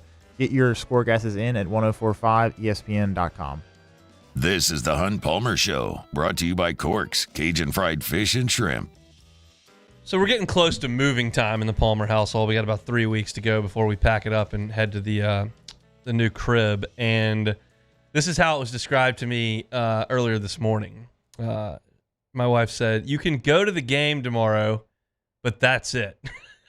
So what does that mean? That means I'm headed home after the game to start putting stuff in boxes. That's what that means. So I'm going to enjoy the game tomorrow. I'm probably going to have a couple cold beers, to be quite honest with you, at 11 o'clock in the morning, because that'll be the only solace of my Saturday before we start slamming, coats and Myers toys and stuff. I guess we can't pack the toys up or we'd be in big trouble. But we got to pack something up. So I'm going to enjoy the PMAC tomorrow at 11 o'clock. It'll be LSU and Arkansas, and quite frankly, a game LSU really, really, really, really, really needs to win. It gets real bumpy after this one for LSU, and you've already lost 3 games in a row. It's just difficult for me right now to start picking out wins on LSU's schedule after this Arkansas game. I mean, I'm just trying to be realistic about the situation. You've got Arkansas, who, statistically speaking and record-wise, is one of the worst teams in the league, coming to the PMAC for a game tomorrow. On Wednesday, you're at Tennessee. I know that South Carolina went up in there and won. LSU's not going to go to Knoxville and win. Alabama's coming here next Saturday. Forgive me for not feeling super warm and fuzzy about that one. You just gave up 107 to them. You're at Florida. It's a road game. I don't feel great about that. You're at South Carolina, who all of a sudden looks like a really good team. Then you're home for Kentucky. We could be talking about, if you lose this game, 1, 2, 3, 4, 5, 6, 7, 8, 9 in a row in the loss column if you don't win on Saturday. Now, if you beat Arkansas and then you find a way to scrap and claw and get another one of those, you can get to that part of the schedule that looks manageable. It's Mississippi State at home, Georgia at home, at Vanderbilt, at Arkansas, and home against Missouri, where you can make some hay. All we're really asking is for 6 or 7 SEC wins. You've got 3. If you can get a 4th, getting 3 more seems attainable. If I were telling you, you can beat Mississippi State at home, win at Vanderbilt, and beat Missouri at home, all of a sudden we're talking about a 7-win SEC team, and I don't think anybody is going to throw their hands up at that. People will throw their hands up at 9 losses in a row. And I don't know how good the team chemistry can be if you lose 9 in a row. We've talked to Chris Blair a few times, and he's said that this year, even though there were some bumps in the non-conference, even though they've lost some games, it just feels the energy's a lot better than it was last year. And I get that. Look, they won 2 league games last year. 2. That's really hard to go through. And keep getting up at 4 in the morning to go get taped and watch film and run and lift weights and keep getting on those airplanes after games that land at 2 o'clock in the morning in Baton Rouge. Like, it's grueling. You've got to throw some happiness in there. And this is one you can get against an Arkansas team that is not good. The program's been great. 2021, Elite 8. They lost to the eventual national champs in Baylor. 2022, Elite 8. They lost to Duke. That was the Paolo Banchero team that was really good. Last year, they made the Sweet 16, lost to UConn, who won the national championship. Like 2 out of the last 3 years, the national champ has beaten them deep into the second weekend. So the program's been good. This team is not good. They're 11-10. They are 2-6 in league play. In those 6 losses, the average margin of defeat is 18.1 points per game in league play. Auburn beat them by 32 at Bud Walton. Georgia beat them by 10. Florida beat them by 22 in the O-Dome.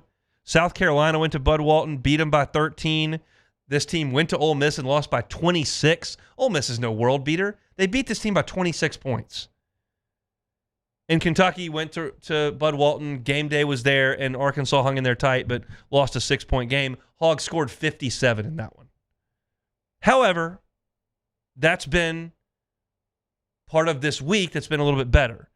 The 6-point loss to Kentucky, and then they hammered Missouri. And so I went into the stat sheet because I watched a little of that Missouri game, but I wanted to go to the stat sheet and see if something really jumped out as to why Arkansas out of nowhere had a huge win. I mean, in terms of the margin of victory. It says, statistically speaking, that it was only 7. It was 20 for most of the game. Well, it looks like it was just a flamethrower from Arkansas from the field in the first half. In the first half of that game, Arkansas was 19 of 32. That is 60% from the floor. Meanwhile, in that half, when Arkansas was shooting 60%, Missouri shot 32%. That margin of victory, that margin of in the game becomes so great that it's a blowout. I did notice that Arkansas in this game, where they hammered Missouri, shot 55 two-point shots, 26 free throws, and 6 three-pointers. They shot 6 threes and 55 twos in a game where they were the best they've been offensively all year, scored 91 points against an SEC team. That ought to tell you what the identity, what the mindset is of Arkansas coming into this game. Now, this team offensively has been bad. They're 200th in the country in offensive efficiency. They are 168th in the country in shooting percentage.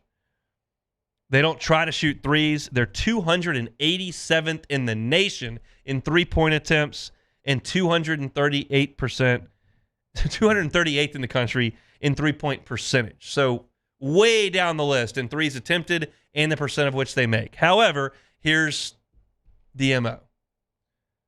5th in the country in free throw makes per game. 5th.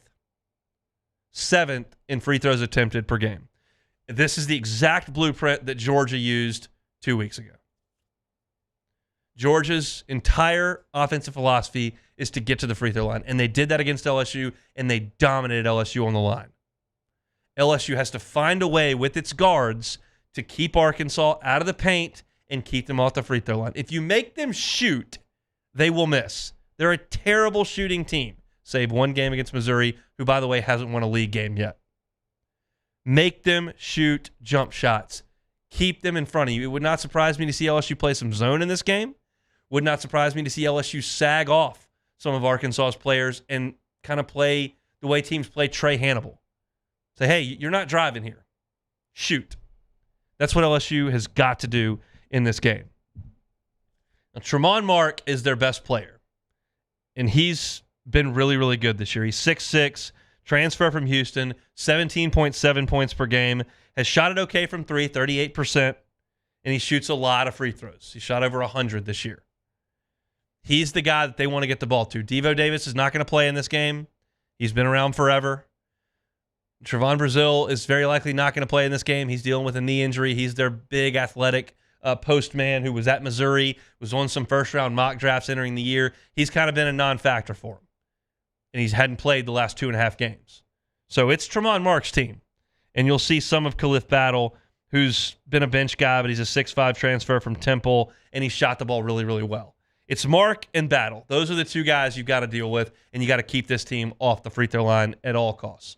Defensively, Arkansas has not been good. I told you they were 200th in the country in offensive efficiency. They're 198 in defensive efficiency. And listen to these statistics. You know LSU's struggled offensively. They turn the ball over too much. Arkansas does not force turnovers at all. They are 318th in the country in forcing teams into turnovers. Listen to some of these numbers. They turned Kentucky over 9 times. They turned Ole Miss over 9 times.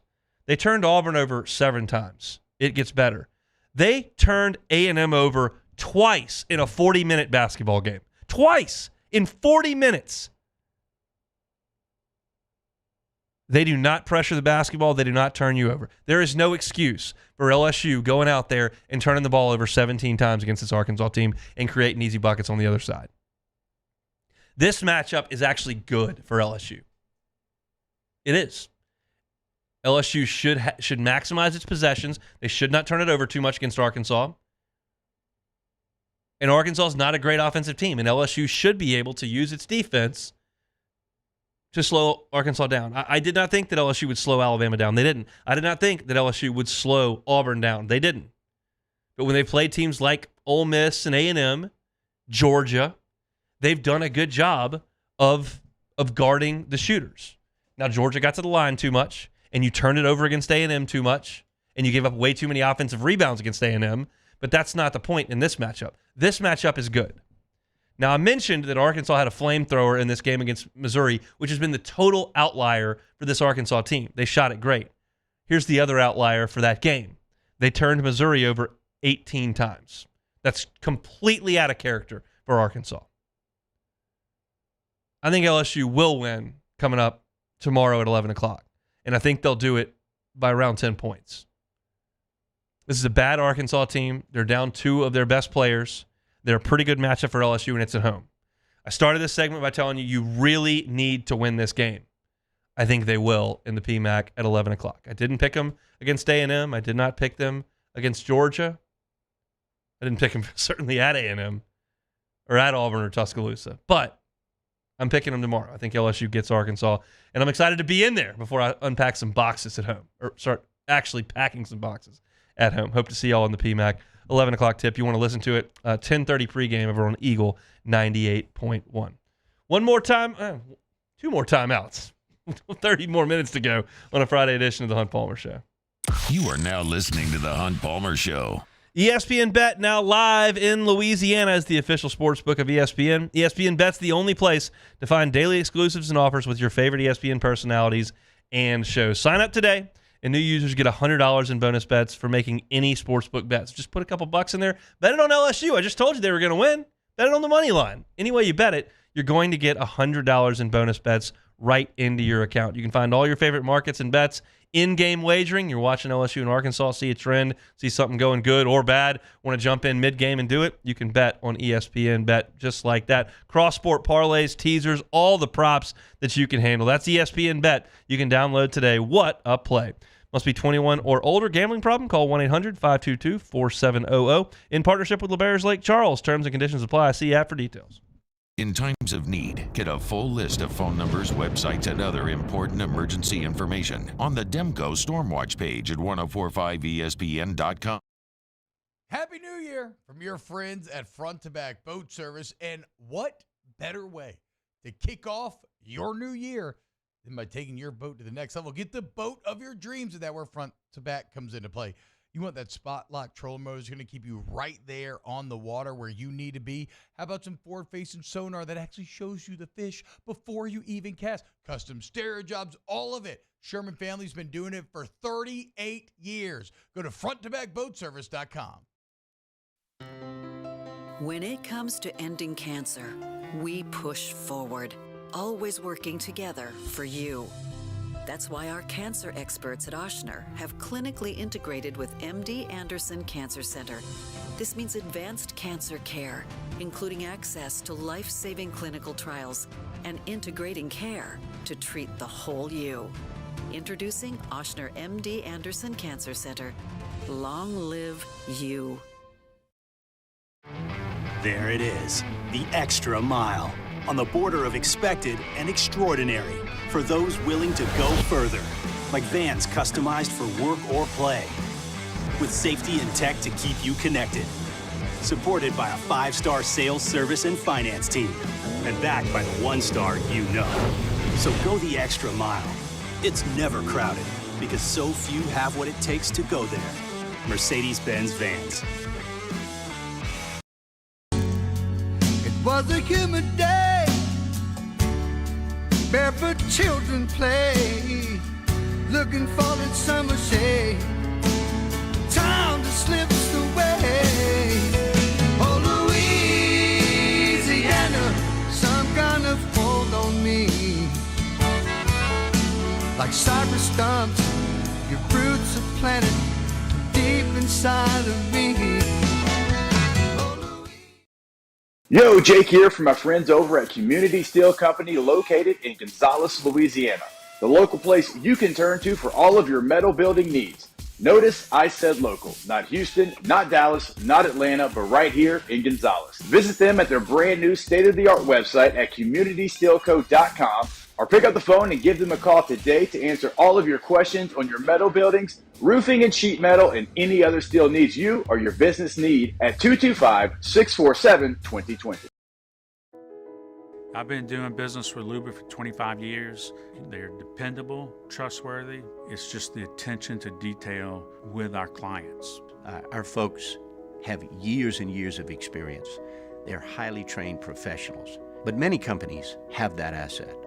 What I'd like to think makes Luba a bit different is that we use those talents in a way that truly is dedicated. Moscona inviting you to join us for Friday's AFR, presented by Don Juan Cigar Bar. Brian Kelly met with reporters at the Senior Bowl. We'll let you know what the coach had to say. And the Riot Radio Hour is returned, talking some LSU baseball. 3 to 6, 104.5 ESPN Baton Rouge.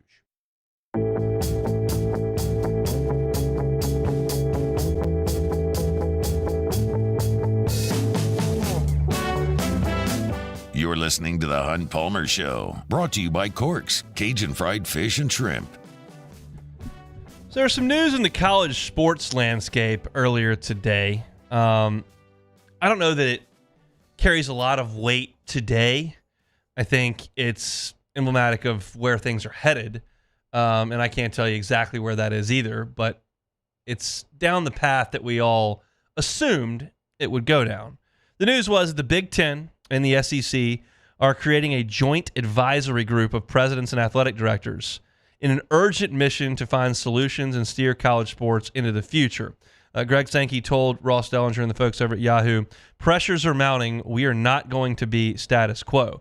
Another quote from the story that Ross wrote about the Big Ten's Toby Petiti said he was asked in Phoenix at the NCAA convention, "When are you and the SEC going to tell us what you want?"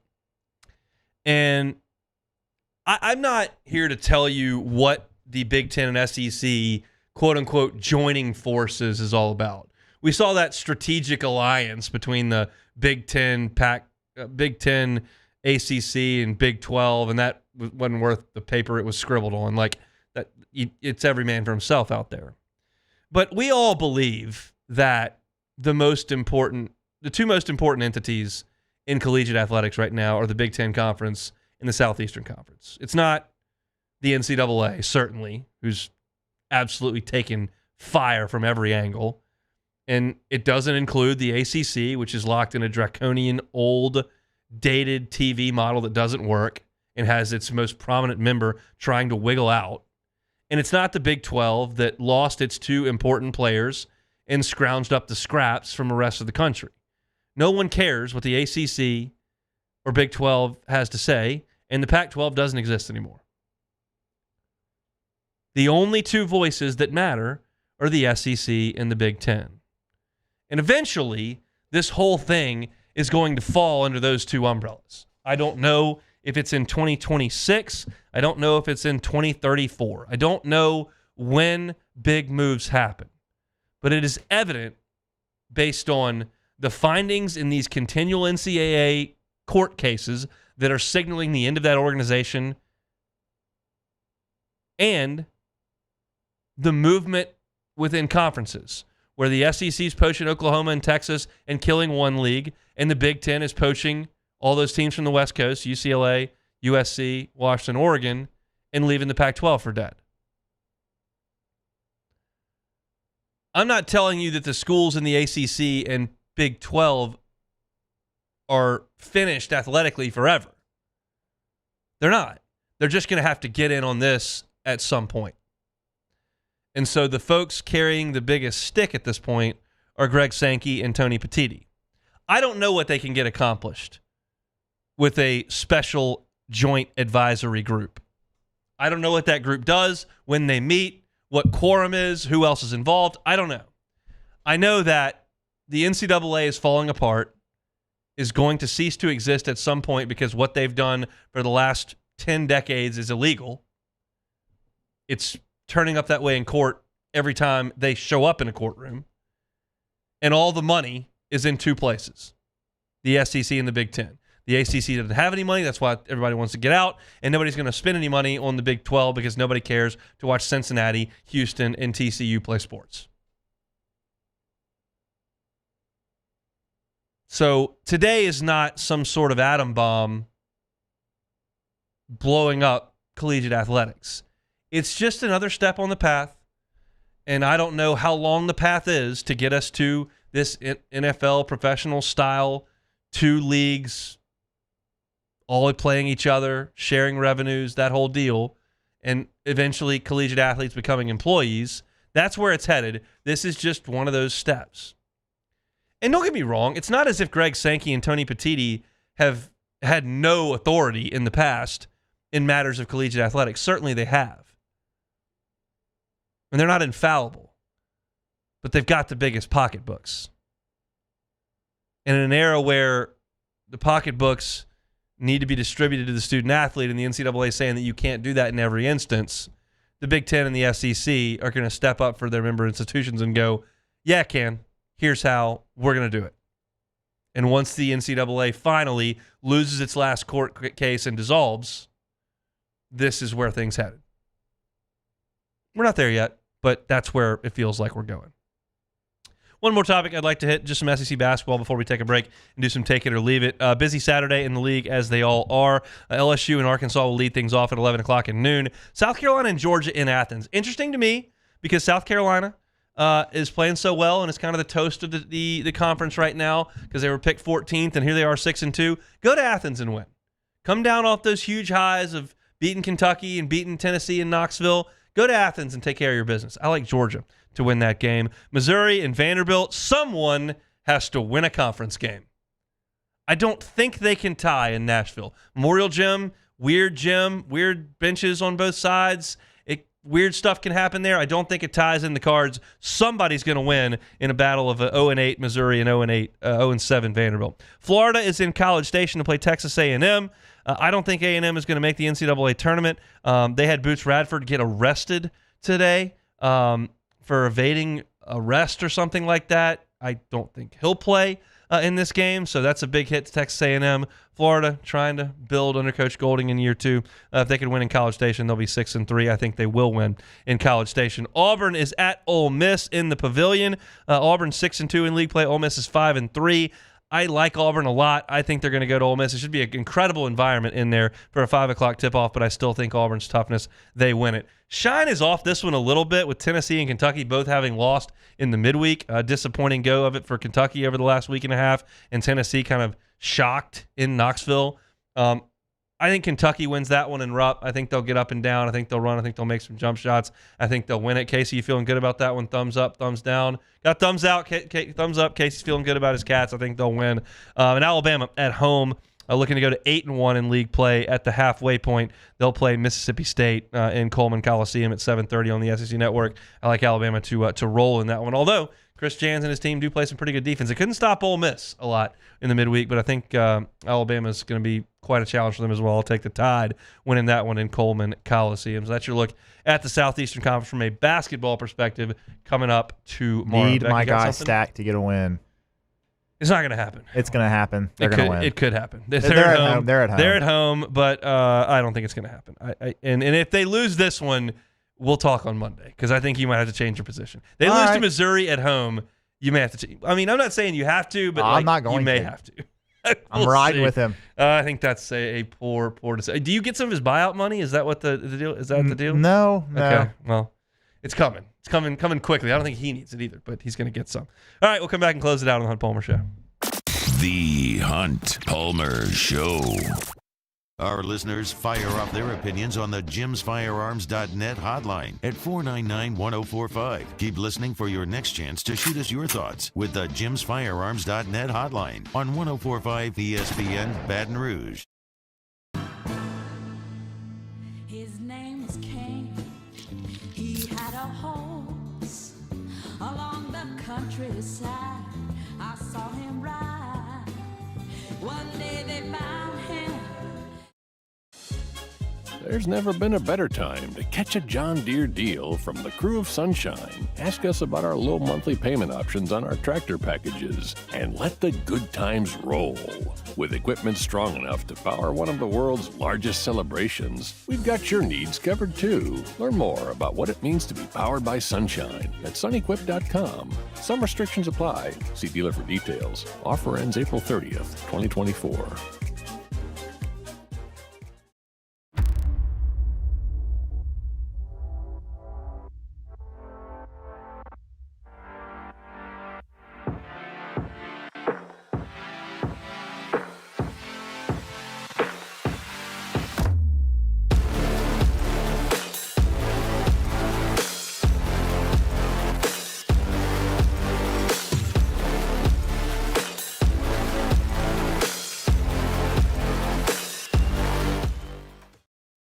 Electricity is all around us, and our families depend on it.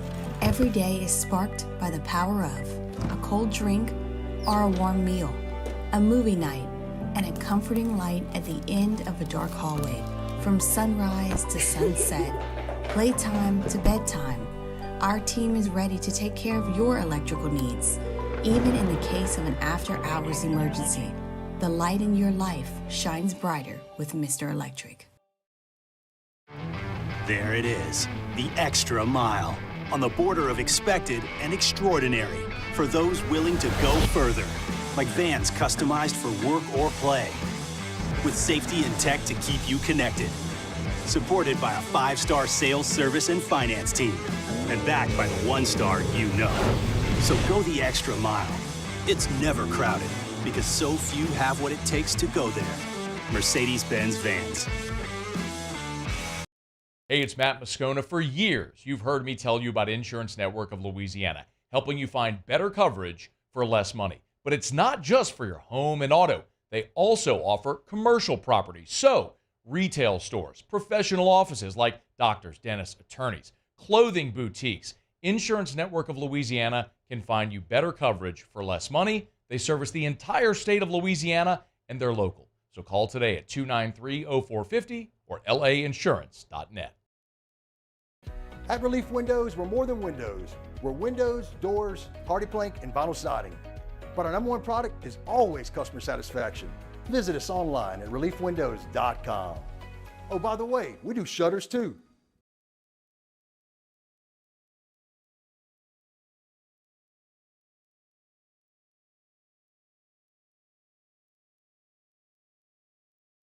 Or if you're already a landowner and looking to expand your current property, First South has long-term options available.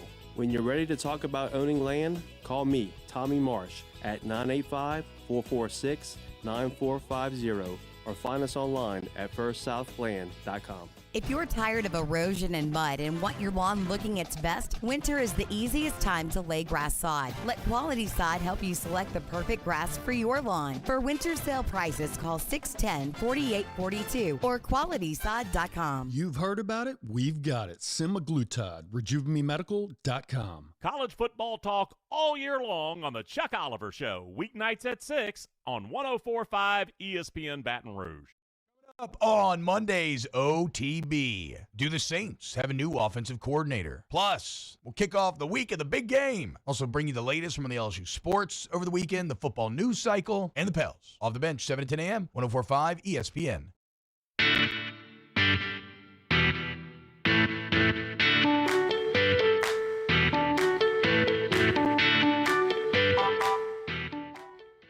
This February, 104.5 ESPN Baton Rouge and Citizens Bank and Trust are here to offer you a holiday rebate to the tune of a $1,000 cash prize to help out.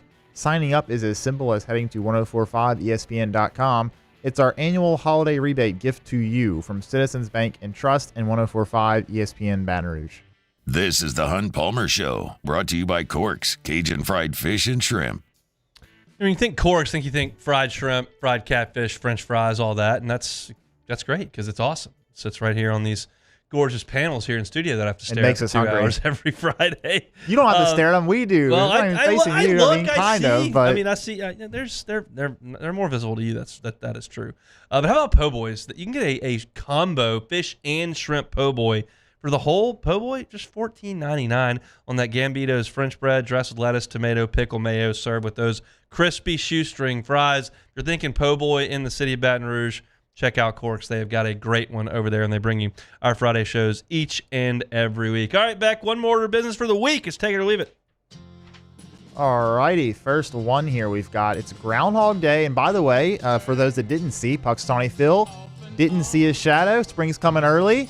That's a good thing, I think, if you buy into that. But anyways, Groundhog Day, the holiday. Take it or leave it. I'm going to leave it. I don't need the groundhog coming out there. It's spring here anyway because it doesn't really get that cold. So I'm excited about that. I'll be in flip-flops pretty soon no matter what Phil does in Pennsylvania. And I'm not going to live in Pennsylvania because it's too cold there. So I'm out on Groundhog's Day. Do whatever you need to do. It's going to be warm up here sooner rather than later. It was pretty funny. I just happened to see the video of them doing the whole ceremony. Dude, it is crazy how many people show up for that. Yes, like, they showed the crowd, and it is unbelievable that people go there just to see this groundhog. But I will not be there. No.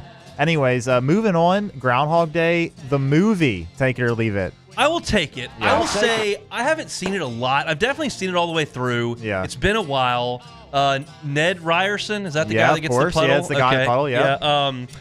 I remember liking it. I don't know that I'm like in a hurry to go back and rewatch it. I like Bill Murray. I think it's pretty good. I think some of his demeanor when he's like falling into the trap pretty early is pretty funny. And I listened to the Rewatchables Bill Simmons podcast on it. How many days do you think he lived? How many years, months, years? How many days do you think they thought about it and they were like, he had to like learn the piano and a lot of stuff. Like they think he was doing this for like a while, 30 years or something. Possibly. He was definitely doing it for a while. That's not great. I will say, in my opinion, Groundhog Day, really good movie, and it's like whenever an idea for a movie and the execution come together. Yeah. You know, like the idea was awesome, but the way they executed, we have Bill Murray, really underrated Bill Murray film in my opinion. But moving on, reportedly, Jim Harbaugh wants to live out of an RV in a trailer park close to the Chargers facility. Take it or leave it. Okay, so this has some layers to it. First of all, he's so weird. But this is not going to be like a broken down double wide here. Like this would be state-of-the-art awesomeness. I would hope so. Which is pretty nice. Like if you see like some of these, like sometimes on like my Instagram reels, they'll show up that some like throw in like you can do some really cool stuff with it. I feel like Jim should just probably get a house. Yeah, what's the point? Like I mean, I don't understand. What you can have a super nice RV or a really nice house. Why would you just want to be in an RV? Look, Will Wade wanted to live right there in the hotel by Walk-Ons on Nicholson when he got the job, just because he wanted to be so close to the office, and not have to spend any time commuting. Harbaugh's weird. RVs can be incredible, and that would probably be really like I could live in an RV for training camp. You said for like 5 weeks you need to pimp this thing out and let's go. Like I could do it. As the permanent residence, we're going to pass on that, Jim. Go get a house. The PGA Tour is at Pebble Beach this week. Yes. Pebble is a top 5 course in the world. Take it or leave it. I haven't seen them all. Certainly have not played them all, but I'm gonna leave that. I think Pebble, the stretch from 4 to 10 on Pebble is as unbelievable a stretch of golf as exists on the earth, I'm sure. I have not been to Terra Edie or some of the cliffside stuff like Cabot Cliffs or Bannon, like what. But 4 to 10 against at Pebble, I would put up against any place in the world. Sure. The rest of it is good, not bad, but it's not. It's not like I played Cypress Point. I would put that probably ahead of Pebble 1 through 18. Yeah. And then Augusta, Pine Valley, some of those unbelievable courses. Yep. Then you've got like the architectural marbles like Royal Melbourne in Australia that everybody loves. Pebble to me not a top 5 course in the world, but nine of the best holes in the world, I think would be fair to say. You got 17 and 18 coming back if you add those in from 4 to 10. So it's phenomenal. I hope to go back one day, but it's not top 5 in the world. Unfortunately, the great Carl Weathers passed away at the age of 76. Chubbs was his best role. Take it or leave it. Well, I've never seen Rocky, which doesn't surprise anybody, and I don't know what else he's in. Give me some other movies. He was in Predator with Arnold Schwarzenegger. Yeah. I know Carl Weathers. I know Chubbs, Carl Weathers. Yeah. I could not name another Carl Weathers movie besides Chubbs. I thought you may have seen Rocky just because it's a sports movie. No, it's just I've never seen a Rocky, never seen a Star Wars. But Carl Weathers, Chubbs, elite teacher. It's all in the hips. Absolutely. Put the ball in your hole. Got happy the hockey stick putter. Excellent teacher. R.I.P. to Chubbs and Carl Weathers. All right, last one here. ESPN's Kyla McDaniel wasn't so high on Paul Skeens in the top 100 prospects. However, he ranked every MLB team's farm system, and our Chicago Cubs came in at number 2. Take it or leave it. I'll take it. That's good, but the big league team needs to get better. Yeah, and look, the Brewers quit yesterday. They traded their ace, Corbin Burns, to the Orioles, so they're out. You never have to worry about the Pirates. The Cardinals sucked last year, and they signed a bunch of mediocre starting pitching, and the Reds are the Reds. The Cubs need to go get Cody Bellinger, go get Blake Snell, who I think is about to go to the Giants. Maybe Mark Chapman, maybe not Cody Bellinger. Matt Chapman, maybe Matt Chapman, get me someone to play baseball in the major leagues The minor league guys are great, but as the great Casey Stern, who hosts on MLB Network, says, prospects are cool, parades are cooler. I'd rather have a parade than the number 2 farm system. Go get some better players, Jed. Stop trying to buy the PGA Tour and get free agents. Thank you and good evening. That's it for Take It or Leave It. Missed any of the show today, you can always catch it on demand, 1045ESPN.com's on-demand tab, Apple Podcasts, Spotify, Google, wherever you find your podcast, you can find us as well as on YouTube. Talked about the Derek Carr extinction. Saints fans wow. wish. The Derek Carr extension at 1 o'clock. Preston Guy talking LSU football at 1:15. Andrew Hutchinson talking Arkansas basketball at 1:30.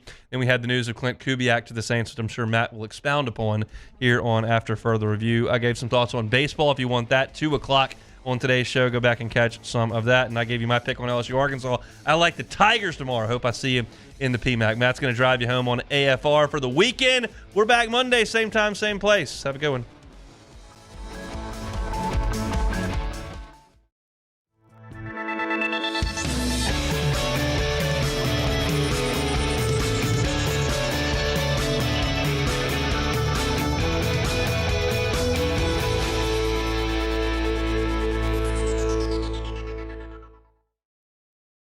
Join MMR and ignite your career today. MMR is the largest electrical and instrumentation contractor in the nation, and they're seeking talented individuals to join their team. For over 3 decades, they've been headquartered right here in Baton Rouge, and they have offices all around the globe. And MMR offers a tailored path for both professional and personal development, outstanding benefits, and a dynamic culture. So whether you're an intern, a seasoned pro, or you're just starting out, see what MMR can offer you. Apply at mmrgrp.com. The Windsor Senior Living Community in Mandeville, Louisiana is a beautiful, vibrant apartment community geared towards seniors. They are nestled right in the heart of Mandeville, where seniors live a more carefree lifestyle in spacious apartments with the peace of mind that comes from having a little extra help. Call the Windsor at 985-624-8040 to schedule a lunch and tour. Come see how the Windsor can be your passport to peace of mind. There's never been a better time to catch a John Deere deal from the crew of Sunshine. Ask us about our low monthly payment options on our tractor packages and let the good times roll. With equipment strong enough to power one of the world's largest celebrations, we've got your needs covered too. Learn more about what it means to be powered by Sunshine at sunequip.com. Some restrictions apply. See dealer for details. Offer ends April 30th, 2024. Yo, Jake here from my friends over at Community Steel Company located in Gonzales, Louisiana. The local place you can